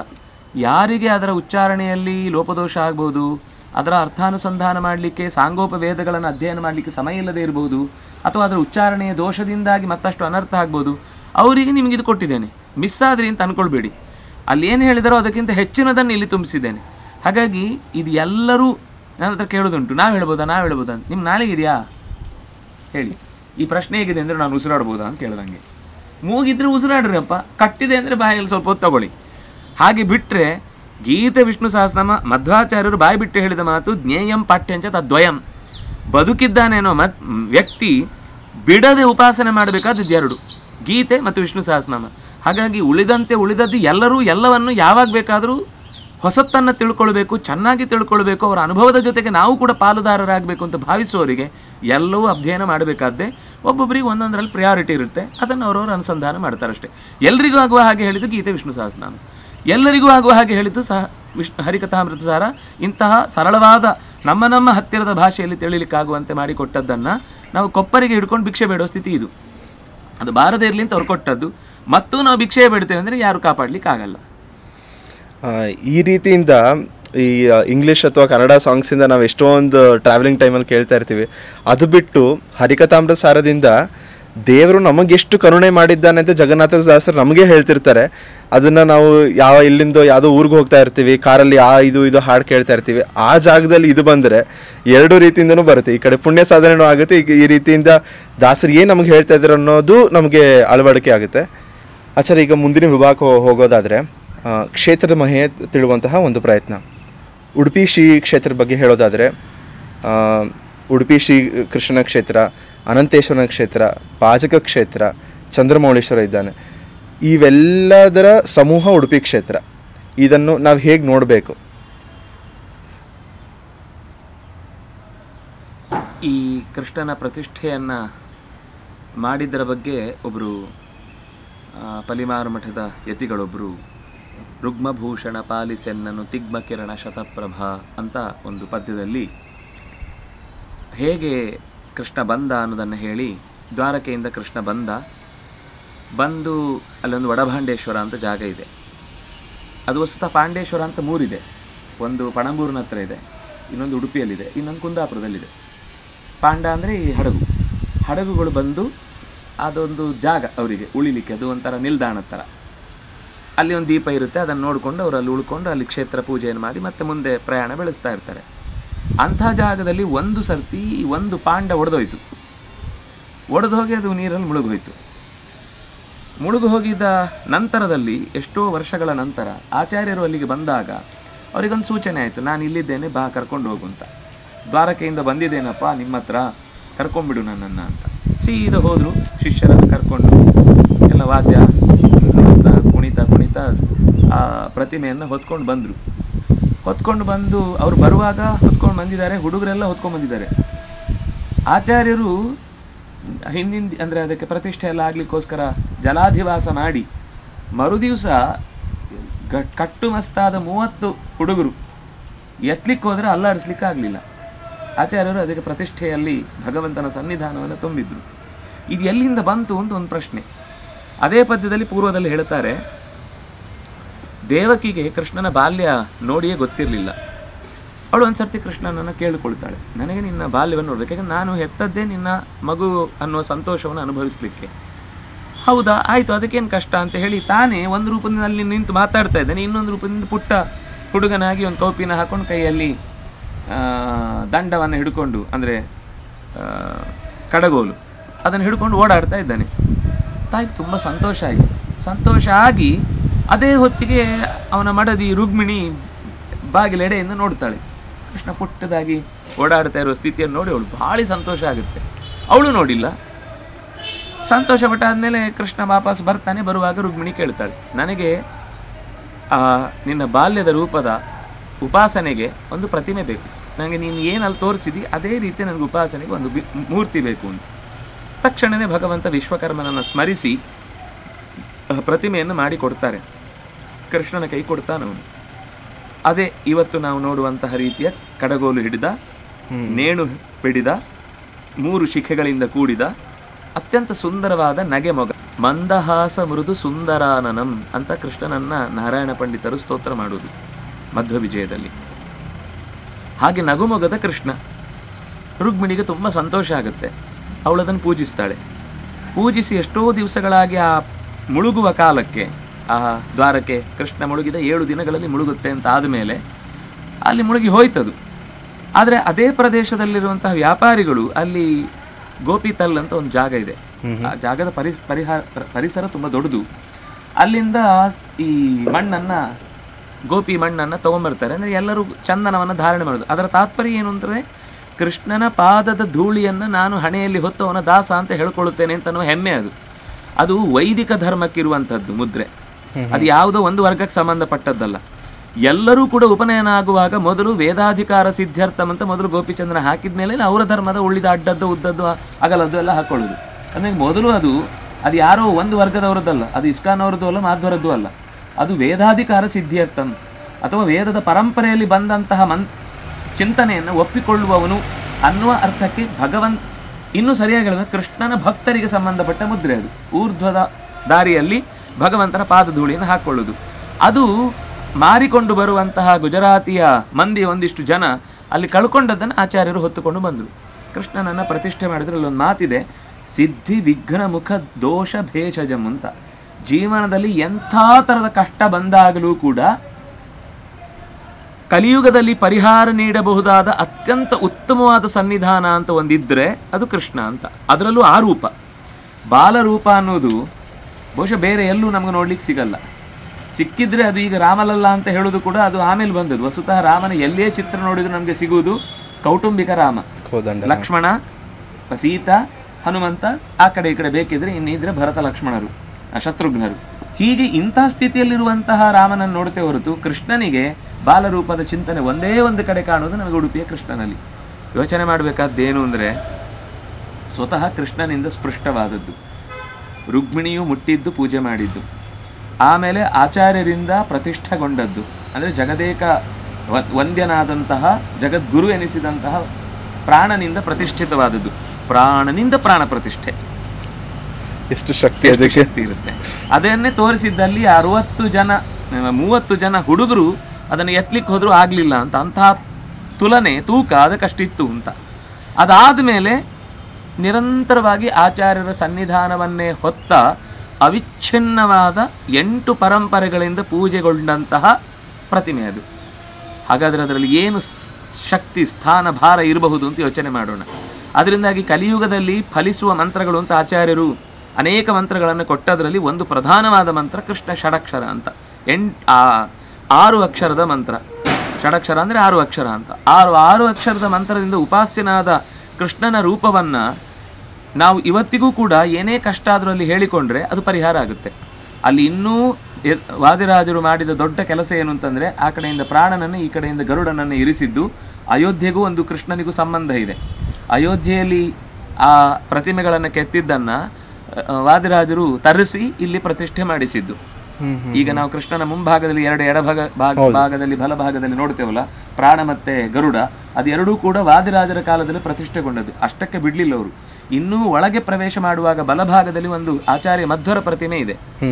ಒಂದು ಕೈಯಲ್ಲಿ ಭರವಸೆ ತುಂಬುವ ಜ್ಞಾನ ಮುದ್ರೆ, ಇನ್ನೊಂದು ಕಡೆ ಭಯವನ್ನು ತೆಗೆಯುವಂತಹ ಅಭಯ ಮುದ್ರೆ. ಒಂದು ಕಡೆಯಲ್ಲಿ ಅಭಯ, ಇನ್ನೊಂದು ಕಡೆಯಲ್ಲಿ ಜ್ಞಾನ. ಜ್ಞಾನ ಅಂದರೆ ಅರಿವನ್ನು ಕೊಡ್ತೇನೆ ಅಂತ ಭರವಸೆ ತುಂಬುವ ಮಾತು. ಹೀಗಿರುವಂತಹ ಒಂದು ನಿಂತ ಪ್ರತಿಮೆಯನ್ನು ಪ್ರತಿಷ್ಠೆ ಮಾಡಿ ಆಚಾರ್ಯರನ್ನು ಹೇಗೆ ಉಪಾಸನೆ ಮಾಡಬೇಕು ಅನ್ನೋದನ್ನು ತೋರಿಸಿದರು. ನೀವು ನೋಡಲ್ಲ ಅಂತ ಪಕ್ಕಕ್ಕೆ ಸರದ ಮುಖ ಅಲ್ಲ, ನೀವೇ ನನಗೆ ಅತ್ಯಂತ ಹತ್ತಿರದ ಭಕ್ತರು, ಬಾ ನನ್ನ ಹತ್ತಿರಕ್ಕೆ ಅಂತ ಧೈರ್ಯ ತುಂಬುವ ಮಾತು. ಅದನ್ನು ತ್ರಿವಿಕ್ರಮ ಪಂಡಿತಾಚಾರ್ಯರು ತಮ್ಮ ಪೂರ್ಣಬೋಧ ಸ್ತೋತ್ರದಲ್ಲಿ ಈ ಮಾತನ್ನು ಹೇಳುತ್ತಾರೆ. ಮಾ ಭೀಹಿ ಭೀರ್ಮೇ ಇತಿ ನ ಸಾಂತ್ವಯಂತಂ. ಹೆದರಬೇಡಿ, ಸಾಂತ್ವನ ನನ್ನ ಕೈಯಲ್ಲಿ ಅಭಯದ ಮುದ್ರೆ ಇದೆ, ಬನ್ನಿ ಅಂತ ಧೈರ್ಯ ತುಂಬುವ ಆ ಚಿಂತನೆಯನ್ನು ಕೊಟ್ಟದ್ದು ತ್ರಿವಿಕ್ರಮ ಪಂಡಿತರು ಕೊಟ್ಟದ್ದನ್ನು ನಮಗೆ ರುಜುವಾತುಪಡಿಸಿದ್ದು ವಾದಿರಾಜರು. ಹಾಗಾಗಿ ಉಡುಪಿಯ ಕ್ಷೇತ್ರದಲ್ಲಿ ನಾವು ಹೋದ ತಕ್ಷಣ ನೋಡಬೇಕಾದದ್ದು ಒಂದು ಕೃಷ್ಣ. ಎಷ್ಟೋ ಸರ್ತಿ ಹೋಗೋರಿಗೆ ಪಾಪ ಹೇಳದೇ ಇರೋದ್ರಿಂದ ಸೀದಾ ಹೋಗ್ತಾರೆ, ಎಲ್ಲಿ ಕೃಷ್ಣನೇ ಇಲ್ಲ ಅಂತ. ಅವರಿಗೆ ದೊಡ್ಡ ಬಾಗಿಲು ಬರುತ್ತೆ, ಆ ಬಾಗಿಲು ಎದುರುಗಡೆ ದೊಡ್ಡ ಒಂದು ಪ್ರತಿಮೆ ಇರುತ್ತೆ, ಅಲ್ಲಿ ಬಂಗಾರ ಎಲ್ಲ ಹಾಕಿದೆ, ಎತ್ತರದ ಚಿತ್ರ ಇರುತ್ತೆ. ನಾವು ಅಲ್ಲಿ ಹೋಗಿ ಡೊಗ್ಗು ಸಲಾಮ ಹಾಕಿ ನಮಸ್ಕಾರ ಮಾಡ್ತೀವಿ ಅಂತೆಲ್ಲ ಅಂದ್ಕೊಂಡಿರ್ತಾರೆ. ಅದು ಹೋದ ತಕ್ಷಣ ಒಂದು ಕಿಟಕಿಯಲ್ಲಿ ಹೊರಟೋಗ್ಬಿಡುತ್ತೆ. ಅಲ್ಲಿ ಕಿಟಕಿ ಅನ್ನೋದು ಕೂಡ ನಮಗೆ ಏನು ಒಂದು ಕಲ್ಪನೆ ಇಲ್ಲದೆ ನಾವು ನೋಡ್ತೇವೆ. ವಸ್ತುತಃ ಅಲ್ಲಿ ನವಗ್ರಹ ಗ್ರಹ ಅಂದರೆ ಈ 9 ಗ್ರಹಗಳ ಬಗ್ಗೆ ಹೇಳಿದ್ದಲ್ಲ. ನಮ್ಮ ದೇಹದಲ್ಲಿ 9 ತೂತುಗಳಿವೆ, 9 ನವರಂಧ್ರಗಳಿವೆ. ನವದ್ವಾರೇ ಪುರೇ ದೇಹಿ ನೈವ ಕುರುವನ್ನ ಕಾರಯನ್. 9 ಬಾಗಿಲಿನ ಶರೀರ ಇದು. ಈ 9 ಬಾಗಿಲಿನ ಶರೀರದಲ್ಲೂ ಕೃಷ್ಣನೇ ಕಾಣಬೇಕು. ಅದಕ್ಕೆ ಪ್ರಾಕ್ಟೀಸ್ ಅದು.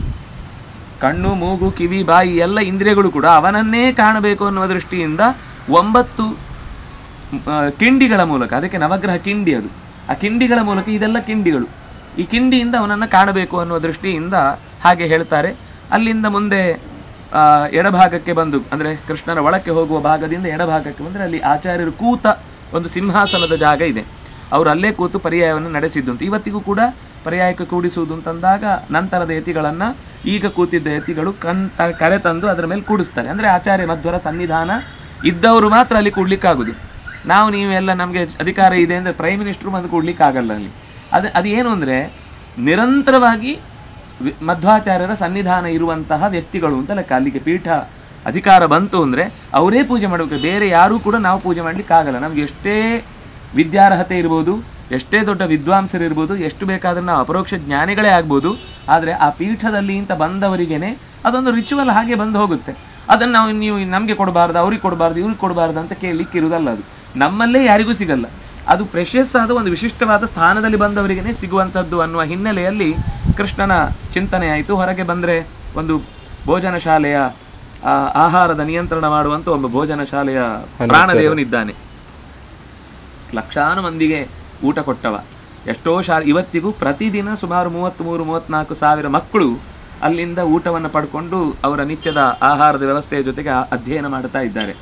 ಅದರ ಮೇಲೆ ಬರುವವರು ಅಂತೂ ಅಲ್ಲಿ ಬಂದು ಹೋಗೋರು ದಿನಕ್ಕೆ ಲೆಕ್ಕ ಇಲ್ಲದಷ್ಟು. ಅದಕ್ಕೆ ಅನ್ನ ಬ್ರಹ್ಮ ಅಂತ ಹೆಸರು. ಅಲ್ಲಿ ಕಾಂಚನ ಬ್ರಹ್ಮ ಒಬ್ಬ ತಿಮ್ಮಪ್ಪ, ಈ ಕಡೆ ನಾದ ಬ್ರಹ್ಮ ನಮ್ಮ ಪುಂಡರೀಕ ವರದ, ಇಲ್ಲಿ ಬಂದರೆ ಇವನು ಅನ್ನ ಬ್ರಹ್ಮ. ನನ್ನ ಹತ್ರ ಬಂದರೂ ಉಪವಾಸ ಹೋಗಲ್ಲ, ತಲೆಗೂ ತೊಗೊಂಡು ಹೋಗಿ ಅಂತ ಹೇಳ್ತಾನೆ, ಅವನು ತೊಗೊಳ್ಳಲ್ಲ. ನಮಗೆ ತಲೆ ಇದೆ ಅಂತ ಹಸಿವಿದೆ ಅಂತ ಗೊತ್ತಿಲ್ಲ, ಹೊಟ್ಟೆ ಮಾತ್ರ ಯೋಚನೆ ಮಾಡ್ತೇವೆ.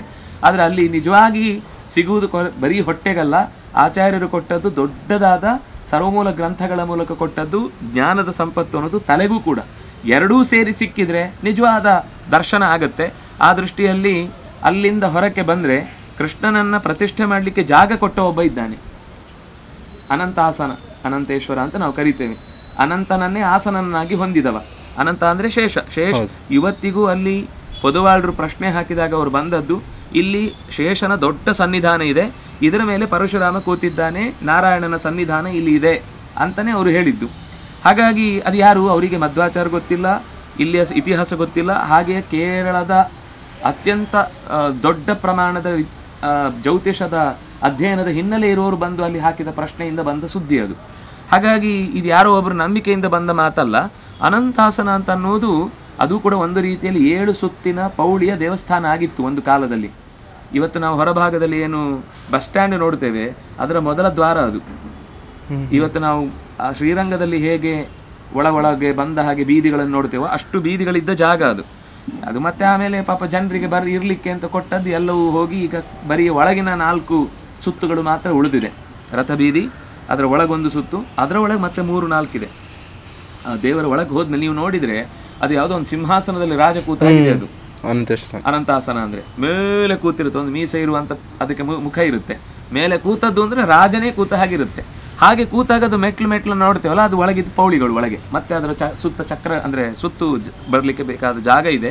ಅಂಥ ಒಂದು ವಿಶಿಷ್ಟವಾದ ಸನ್ನಿಧಾನ ಎಲ್ಲಿವರೆಗೆ ಅಂದರೆ ಮಧ್ಯಗೇಹ ಭಟ್ಟರು ಆಚಾರ್ಯರನ್ನು ಪಡೆಯುವುದಕ್ಕೋಸ್ಕರ ಉಪಾಸನೆ ಮಾಡುವಾಗ 12 ವರ್ಷ ನಿರಂತರ ಪೂರ್ವೇಪಿ ಕರ್ದಮ ಪರಾಶರ ಪಾಂಡುಮುಖ್ಯಾ ಯತ್ಸೇವಯಾ ಗುಣಗಣಾಢ್ಯಂ ಅಪತ್ಯ ಮಾಪುಹು. ಯಾವ ಬದರೀನಾರಾಯಣನನ್ನು ಪೂಜೆ ಮಾಡಿ ಅವರೆಲ್ಲ ಪಾಂಡುವನ್ನು, ಕಪಿಲನನ್ನು, ಉಳಿದ ದೇವತೆಗಳನ್ನು ಅನುಸಂಧಾನ ಮಾಡಿಕೊಂಡು ಭಗವಂತನನ್ನು ಉಪಾಸನೆ ಮಾಡಿ ಪಡೆದ್ರು ಮಕ್ಕಳನ್ನು, ಅದೇ ದೇವರನ್ನು ಇಲ್ಲಿ ಉಪಾಸನೆ ಮಾಡಿದರು ಅಂತ ಹೇಳ್ತಾರೆ. ಅಂದರೆ ಬದರಿಯ ನಾರಾಯಣನದ್ದೇ ಸನ್ನಿಧಾನ ಇದು ಅಂತ. ಅಕಸ್ಮಾತ್ ಜೀವಮಾನದಲ್ಲಿ ನಂಗೆ ಹೋಗ್ಲಿಕ್ಕೆ ಆಗದೇ ಇರುವ ಒಂದು ದುಸ್ಥಿತಿ ಇದೆ ಅಂದರೆ ನಾನು ಇಲ್ಲಿಗೆ ಬಂದರೂ ಬದರಿನಾರಾಯಣನ ದರ್ಶನ ಮಾಡಿದ ಪುಣ್ಯ ಇದೆ ಅಂತ, ಅಷ್ಟು ಮಹತ್ವದ ಸನ್ನಿಧಾನ. ಅದರ ಪಕ್ಕದಲ್ಲಿ ಒಬ್ಬ ಚಂದ್ರಮೌಳೀಶ್ವರ, ತಲೆಯ ಮೇಲೆ ಚಂದ್ರನನ್ನು ಇಟ್ಟುಕೊಂಡು ಕೂತವ. ಅದು ಒಂದು ಕಾಲದಲ್ಲಿ ಸರೋವರವೇ ಆಗಿತ್ತು. ಆದರೆ ಅದು ಆ ಕಾಲದಲ್ಲಿ ಅಲ್ಲಿದ್ದ ಒಂದು ಸನ್ನಿಧಾನವನ್ನು ಗುರುತಿಸಿ ಅದು ಒಂದು ದೇವಸ್ಥಾನವೇ ಆಗಬೇಕು ಅಂತ ಆದದ್ದು. ಅಂದರೆ ಇದು ಆಗಿ ಬಹಳ ಕಾಲ ಆಯಿತು.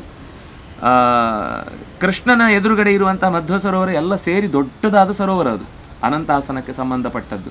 ಆಮೇಲೆ ಅನಂತಾಸನ ಕೃಷ್ಣನಿಗೆ ಬರಲಿಕ್ಕೆ ಆಚಾರ್ಯರು ಅನುಮತಿ ಬೇಡಿದ್ದಕ್ಕೋಸ್ಕರ ಅಲ್ಲಿ ಜಾಗ ಕೊಟ್ಟು ಕೃಷ್ಣನ ಪ್ರತಿಷ್ಠೆ ಆಯಿತು. ಹಾಗಾಗಿ ಕೃಷ್ಣನನ್ನು ತಂದುಕೊಟ್ಟ ದೇವ ಅನಂತಾಸನ ಅಂದರೆ ಒಬ್ಬರೇ.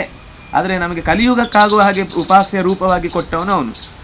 ಅದರ ಹೊರಗಿನ ಪರಿಸರಕ್ಕೆ ನಾವು ಹೋದರೆ ಅಲ್ಲಿ 4 ಸ್ಕಂದಾಲಯ, 4 ದುರ್ಗಾಲಯಗಳಿವೆ. ಮಾಂಗೋಡು, ತಾಂಗೋಡು, ಅರಿತೋಡು, ಮುಚ್ಚಿಲ್ಕೋಡು ಅಂತ 4 ಸ್ಕಂದನ ಪ್ರತಿಮೆಗಳಿರುವ ಜಾಗ. ಅದು ಬಿಟ್ಟರೆ 4 ದುರ್ಗಾಲಯಗಳು, ಕಡಿಯಾಳಿ, ಕನ್ನರ್ಪಾಡಿ, ಬೈಲೂರು, ಪುತ್ತೂರು ಅಂತ 4 ಜಾಗ ಇದೆ. ಅಂಬಲ್ಪಾಡಿ ಒಂದಿದೆ, ಆದರೆ ಅಂಬಲ್ಪಾಡಿ ದುರ್ಗಾಲಯದಲ್ಲಿ ಇಲ್ಲಿಗೆ ಸೇರಿದೆ, ಅದು ಮಹಾಕಾಳಿ ಬೇರೆ ರೂಪ, ಆದರೆ ಅದು ಕೂಡ ಪ್ರಾಚೀನವಾದ ದೇವಸ್ಥಾನಗಳಲ್ಲಿ ಒಂದು. ಇದು ಬಿಟ್ಟರೆ ನಾವು ಇನ್ನೊಂದು ಮುಖ್ಯವಾಗಿ ನೋಡಬೇಕಾದದ್ದು ಒಡಭಾಂಡದ ಜಾಗದಲ್ಲಿ. ವಸ್ತುತಃ ಅಲ್ಲಿರುವುದು ಸ್ಕಂದನೆ, ಆದರೆ ನಮಗೆ ಇವಾಗ ಕಥೆಗಳೆಲ್ಲ ಏನೇನೋ ಇದೆಯಲ್ಲ, ದೊಡ್ಡ ದೊಡ್ಡ ಕಥೆಗಳು, ನಾನು ಅದನ್ನು ಸ್ಪರ್ಶ ಮಾಡಲಿಕ್ಕೆ ಹೋಗಲ್ಲ. ಅಲ್ಲಿಂದ ನಾವು ಹೋಗಬೇಕಾದದ್ದು ವಾಜಕ. ಆಚಾರ್ಯರು ನಮಗೆ ಅಂದರೆ ಕೃಷ್ಣನನ್ನು ಕೊಟ್ಟವರು, ಕೃಷ್ಣನನ್ನು ಶಾಸ್ತ್ರದ ಸತ್ಯವನ್ನು ತೆರೆದಿಟ್ಟವರು, ನಿರ್ಭಿಡೆಯಾಗಿ ಭಯಪಡದೆ. ಸತ್ಯ ಹೀಗೆ ಇರುವುದು, ನಿನ್ನ ಇಸಮಿಗೆ ಬಿದ್ದು ಏನಾದರೂ ತಿಳ್ಕೊ, ನಾನು ಅದನ್ನು ಆಕ್ಷೇಪ ಮಾಡಲ್ಲ, ಆದರೆ ಇದು ಸತ್ಯ. ಯಾಕಂದರೆ ಅಲ್ಲಿ ಒಂದು ರೀತಿ ಎಲ್ಲ ಚಿಂತಕರು ಇದ್ದರು. ಇವತ್ತಿಗೂ ಹಾಗೆ ಇದೆ ಆ ಪರಿಸರ. ಅಲ್ಲೇ ಯಾಕೆ ಬಂದರು ಅನ್ನೋದಕ್ಕೆ ಒಂದು ದೊಡ್ಡ ಕಾರಣ ಹುಡುಕಿದರೆ ಎಲ್ಲ ಥರದ ಚಿಂತಕರು ಅಲ್ಲಿದ್ದಾರೆ. ಅಂದರೆ ಶೈವರಿದ್ದಾರೆ, ಸ್ಕಾಂದರಿದ್ದಾರೆ, ಗಾಣಪತ್ಯರಿದ್ದಾರೆ, ಶಾಕ್ತರಿದ್ದಾರೆ, ಯಾವುದನ್ನು ಬಿಟ್ಟಿಲ್ಲ. ಅದೆಲ್ಲದರ ನಡುವೆ ಎಲ್ಲವನ್ನೂ ಒಪ್ಪಿಕೊಂಡೇ ಎಲ್ಲದಕ್ಕಿಂತ ಮಿಗಿಲಾದ ಒಂದು ತತ್ವ ವಿಷ್ಣುವಾಗಿ ವಿಶತಿ ಸರ್ವತ್ರ ವಿಷಂ ನುದತಿ, ಎಲ್ಲ ಭಯಗಳನ್ನು ಕಳೆದು ಜಗತ್ತಿನ ಎಲ್ಲೆಡೆ ತುಂಬಿದ ಒಂದು ತತ್ವ, ಮಹಾತತ್ವ, ಅದು ಶಾಸ್ತ್ರೀಯವಾದದ್ದು ಹೊರತು ನನ್ನ ವೈಯಕ್ತಿಕ ಕಿಸೆಯಿಂದ ಜೇಬಿನಿಂದ ತೆಗೆದು ಹಾಕಿದ್ದಲ್ಲ ಅನ್ನುವ ಹಿನ್ನೆಲೆಯಲ್ಲಿ ಕೃಷ್ಣನನ್ನು ಆಚಾರ್ಯರು ಅಲ್ಲಿ ಪ್ರತಿಷ್ಠೆ ಮಾಡಿದರು. ಪ್ರತಿಷ್ಠೆ ಮಾಡಿದ ಜಾಗ ಅದು ಪಾಜಕ ಅಂತ, ಅವರು ಹುಟ್ಟಿದ ಜಾಗ. ಅಲ್ಲಿಂದ ಸುಮಾರು ನಾವು ಒಂದು 10-14 ಕಿಲೋಮೀಟರ್ ದೂರಕ್ಕೆ ಹೋದರೆ ಆ ಜಾಗ ಸಿಗುತ್ತೆ. ಅಲ್ಲಿ ಆಚಾರ್ಯರ ಮನೆಯೂ ಇದೆ, ಆಚಾರ್ಯರ ಸನ್ನಿಧಾನ, ಅಲ್ಲಿ ಒಂದು ದೇವಸ್ಥಾನವೂ ಇದೆ. ಆಚಾರ್ಯರು ಇದ್ದ ಜಾಗವನ್ನು ಮತ್ತೆ ಜಾಗೃತಗೊಳಿಸಿದವರು ವಾದಿರಾಜರೇ, ಅವರೇ ಅಲ್ಲಿ ಪ್ರತಿಷ್ಠೆ ಮಾಡಿದ್ದು. ಅವ್ರು ಇಲ್ಲ ಅಂದರೆ ನಮ್ಗೆ ಮಧ್ವಾಚಾರ್ಯಲ್ಲಿ ಇದ್ರು ಅಂತಲೂ ಗೊತ್ತಿರ್ತಿರ್ಲಿಲ್ಲ. ಲಿಂಗ ಇದೆ, ಬ್ರಹ್ಮನಿಗೂ ಲಿಂಗ ಇದೆ, ವಿಷ್ಣುವಿಗೂ ಲಿಂಗ ಇದೆ, ಇದು ದೊಡ್ಡದವನಿಗೆ. ಆದರೆ ನಮ್ಮ ಚಿಂತನೆಯಲ್ಲಿ ದೋಷಗಳಾದಷ್ಟು ಕಮ್ಮಿ ಆದಾಗ ಫಲವನ್ನು ನಾವು ಪಡೆಯುವುದರಲ್ಲಿ ಸ್ವಲ್ಪ ದೀರ್ಘಕಾಲಾವಧಿ ಅಥವಾ ಶಾಶ್ವತ ಕಡೆಗೆ ಹೋಗೋದು ಸಾಧ್ಯ ಆಗುತ್ತೆ ಅನ್ನೋ ದೃಷ್ಟಿಯಿಂದ ಉಡುಪಿಯ ಉಪಾಸನೆ ಅಥವಾ ಚಿಂತನೆ ಅಥವಾ ಅದರ ಮಹತ್ವದ ತಿಳುವಳಿಕೆ ನಮಗೆ ಬಹಳ ಮಹತ್ವದ್ದು. ಇನ್ನು ಮುಂದೆ ನಾವು ಯಾರಾದರೂ ಉಡುಪಿಗೆ ಹೋದಾಗ ನಾವು ಬರೀ ಉಡುಪಿ ಕೃಷ್ಣ ದೇವಸ್ಥಾನಕ್ಕೆ ಮಾತ್ರ ರೆಸ್ಟ್ರಿಕ್ಟ್ ಆಗಬಾರ್ದು, ಸುತ್ತಮುತ್ತಲ ಅಷ್ಟೂ ದೇವಸ್ಥಾನ ಇದೆ, ಮೇನ್ಲಿ ಪಾಜಕನ ಮಿಸ್ ಮಾಡಲೇಬಾರ್ದು ಅನ್ನೋ ಇಂಪಾರ್ಟೆನ್ಸ್ನ ಆಚಾರ್ಯ ಹೇಳಿದ್ದಾರೆ. ನಮ್ಮ ಗುಂಪಿಗೆ ಮಧ್ವ ಹೃದಯ ವಾಸ ಅಂತೂ ಹೆಸರಿಟ್ಟಿದ್ದೀವಿ. ಇದರ ವಿಶೇಷತೆ ಹೇಳೋದಾದರೆ, ಮಧ್ವ ಹೃದಯ ವಾಸ, ಮಧ್ವರು ಮನುಕುಲಕ್ಕೆ ಮಾನವೀಯತೆಯನ್ನು ಬಹಳ ವಿಸ್ತಾರವಾಗಿ ಬೋಧಿಸಿದವರು. ಯಾಕೆಂದರೆ ನಿಜವಾದ ಅರ್ಥದಲ್ಲಿ ಎಲ್ಲರಿಗೂ ಕೂಡ ಮೋಕ್ಷ ಇದೆ ಅಂತ ಹೇಳಿದವರು ಅವರೇ. ಅದರ ಜೊತೆಗೆ ಅವರು ಕೇವಲ ಇದು ತನ್ನ ಒಂದು ಚಿಂತನೆ ಅಂತ ಹೇಳಲಿಲ್ಲ. ಮಧ್ವ ಹೃದಯ ಅಂದರೆ ಏನರ್ಥ ಅಂದರೆ, ಮಧ್ವ ಹೃದಯ ಅಂದರೆ ಮಧ್ವರ ಹೃದಯ ವ್ಯಾಸರು. ಮಧ್ವರ ಹೃದಯದಲ್ಲಿರುವ ವ್ಯಾಸರನ್ನು ನಾವು ವಾಸಕ್ಕಾಗಿ ಆಶ್ರಯಿಸ್ತೇವೆ. ಅವರಿಬ್ಬರು ಒಬ್ರಿಗೊಬ್ಬರು ಭಿನ್ನ ಅಲ್ಲ. ಮಧ್ವರು ಏನು ಹೇಳ್ತಾರೋ ಅದು ವ್ಯಾಸರು ಹೇಳಿದ ಮಾತು, ವ್ಯಾಸರು ಏನು ಹೇಳ್ತಾರೋ ಅದು ಅದೇ ಮಧ್ವರ ಅಭಿಪ್ರಾಯ ಅನ್ನುವ ಹಿನ್ನೆಲೆಯಲ್ಲಿ ನಾವು ಎಲ್ಲೂ ಗುರುಗಳನ್ನು ಮತ್ತು ಗುರಿಯನ್ನು ತಪ್ಪುವುದಿಲ್ಲ ಅನ್ನುವ ಹಿನ್ನೆಲೆಯಲ್ಲಿ ಈ ಹೆಸರನ್ನು ನಾವು ಅರ್ಥ ಮಾಡ್ಕೊಳ್ಬೋದು. ನಮ್ಮ ಮುಖ್ಯ ಉದ್ದೇಶ ಏನಾಗಿರಬೇಕು ಅಂದರೆ, ಅರ್ಥದ ಹಿನ್ನೆಲೆಯಲ್ಲಿ ಶಾಸ್ತ್ರದ ಹಿನ್ನೆಲೆಯನ್ನು ಮತ್ತು ಗುರುಗಳ ಉಪದೇಶದ ಅನುಭವದ ಮಾತುಗಳನ್ನು ನಾವು ಯಾವತ್ತೂ ಕೂಡ ಮಿಸ್ಕಮ್ಯುನಿಕೇಟ್ ಮಾಡದ ಹಾಗೆ ನಾವು ಈ ಚಿತ್ರಣವನ್ನು ಮುಂದಿಡ್ತೇವೆ ಅನ್ನೋ ಒಂದು ಸಂಕಲ್ಪದ ಜೊತೆಗೆ ನಮ್ಮ ಹೃದಯದಲ್ಲಿ ಯಾವತ್ತೂ ಕೂಡ ಮಧ್ವರ ಹೃದಯ ಮತ್ತೊಂದು ಕೃಷ್ಣ, ಒಂದು ಕಡೆ ವಾಸಿಷ್ಠ ಕೃಷ್ಣ ಶಾಸ್ತ್ರದ ದೃಷ್ಟಿಯಲ್ಲಿ, ಇನ್ನೊಂದು ಕಡೆಯಿಂದ ಯಾದವ ಕೃಷ್ಣ ಅಂದರೆ ಹೊರಗಿನಿಂದ ನಮಗೆ ಉದ್ಧಾರ ಮಾಡುವ ಮಂತ್ರಗಳ ಮೂಲಕವೋ ಅಥವಾ ತಂತ್ರಗಳ ಮೂಲಕವೋ ನಡೆನುಡಿಗಳ ಮೂಲಕವೋ. ಯಾಕೆಂದರೆ ಕೃಷ್ಣ ಇಲ್ಲದೆ ನಾವು ಇವತ್ತು ಕೆಲವನ್ನು ಯೋಚಿಸಲಿಕ್ಕೆ ಸಾಧ್ಯ ಇಲ್ಲ. ದಾಸ ಸಾಹಿತ್ಯದಲ್ಲಿ ಅಕಸ್ಮಾತ್ ಕೃಷ್ಣ ಇಲ್ಲ ಅಂದರೆ ಅಂತ ಒಂದು ಟಾಪಿಕ್ ಇಟ್ಕೊಂಡ್ರೆ ಅರ್ಧ ದಾಸ ಸಾಹಿತ್ಯ ನಿಂತು ಹೋಗ್ಬಿಡುತ್ತೆ. ಭಗವದ್ಗೀತೆ ಕೃಷ್ಣ ಇಲ್ಲ ಅಂದರೆ ಅಂತ ಯೋಚನೆ ಮಾಡಿ ಭರತನಾಟ್ಯವೋ ಅಥವಾ ನಾವು ಕಲೆಗಳನ್ನು ಗಮನಿಸಿದರೆ ಅರ್ಧ ಕಥೆ ನಿಂತು ಹೋಗುತ್ತೆ. ಕೃಷ್ಣ ಇಲ್ಲದೇ ಇದ್ದರೆ ಒಂದು ಜಗತ್ತಿನ ಅನೇಕ ಸಂಸ್ಕೃತ ಸಾಹಿತ್ಯಗಳು ಅಂತ ನಾವು ಬಿಡಿಸಿದರೆ ಅಲ್ಲಿ ಮುಕ್ಕಾಲು ಪಾಲು ಬಿದ್ದು ಹೋಗುತ್ತೆ. ಅದರಿಂದಾಗಿ ಕೃಷ್ಣ ಅನ್ನೋದು ನಮ್ಮ ಬದುಕಿನ ಅನುಸ್ಯೂತವಾದ ಉಸಿರು. ಅಂತಹ ಕೃಷ್ಣನನ್ನು ಆಚಾರ್ಯರ ಕಣ್ಣಿನಲ್ಲಿ ನಮ್ಮ ಹೃದಯದಲ್ಲಿ ಇರಿಸಿಕೊಳ್ಳುವ ಮಹಾ ಪ್ರಯತ್ನವೇ ಮಧ್ವ ಹೃದಯ ವಾಸ ಅಂತ ಇಟ್ಕೊಳ್ಬೋದು. ಈ ಕಂಪ್ಲೀಟ್ ಪಾಡ್ಕಾಸ್ಟ್ ಎಕ್ಸ್ಪೀರಿಯನ್ಸ್ ನಿಮ್ಗೆ ಹೇಗೆ ಅನ್ನಿಸ್ತಾ ಸರ್? ಯಾವಾಗಲೂ ಒಂದು ಹೊಸ ಅಲೆಗಳು ಬರ್ತಾ ಇರುತ್ತೆ, ಬರಬೇಕು ಕೂಡ. ಅದನ್ನು ಆಚಾರ್ಯರು ಕೂಡ ಒಪ್ಕೊಳ್ತಾರೆ. ಅನುಭವಾತ್ಮಕಂ ಮಾನಂ ಪ್ರಮಾಣಂತ ಉತ್ತಮಂ ಮತಂ ಅಂತ. ಆಚಾರ್ಯರ ಕಾಲದಲ್ಲಿ ಅವರು ಹೇಳ್ತಾ ಹೋದ ಹಾಗೆ ಅವರು ಹಿಂದೆ ಹೋಗೋರಿದ್ದರು. ಅವರ ಭಾಷೆಯನ್ನು ಅರ್ಥ ಮಾಡಿಕೊಳ್ಳುವಷ್ಟು ಸಾಮರ್ಥ್ಯ ಆ ಕಾಲದ ಮಂದಿಗಿತ್ತು. ಆದರೆ ನೆಕ್ಸ್ಟ್ ಜನ್ರೇಷನಲ್ಲಿ ಬಂದಾಗ ಪುರಂದರದಾಸರ ಹಿಂದೆ ಬರೋರಿಗೆ ಅಷ್ಟು ಸಂಸ್ಕೃತ ಬರ್ತಿರ್ಲಿಲ್ಲ, ಅವರು ಅದನ್ನು ಕನ್ನಡಕ್ಕೆ ಇಳಿಸಿದರು. ಆವಾಗಲೂ ಅವ್ರ ಕೈಯಲ್ಲಿ ಇದ್ದಿದ್ದು ಒಂದು ಜೋಳಿಗೆ ಒಂದು ಚಿಟಿಕಿ. ಅವ್ರು ಯಾವತ್ತೂ ಪ್ಲ್ಯಾನ್ ಮಾಡಲಿಲ್ಲ, ಇಷ್ಟು ದಿವಸ ಇಷ್ಟು ಮನೆಗೆ ಇಷ್ಟು ಬಾಗಿಲು ತಟ್ಟಿ ಇಷ್ಟು ಹಾಡು ಹೇಳಿ ಇಷ್ಟು ಜನರನ್ನು ನಾಳೆ ಇಷ್ಟು ಕಡೆಗೆ ನಾನು ಹೇಳ್ಕೊಂಡು ಬರ್ತೇನೆ.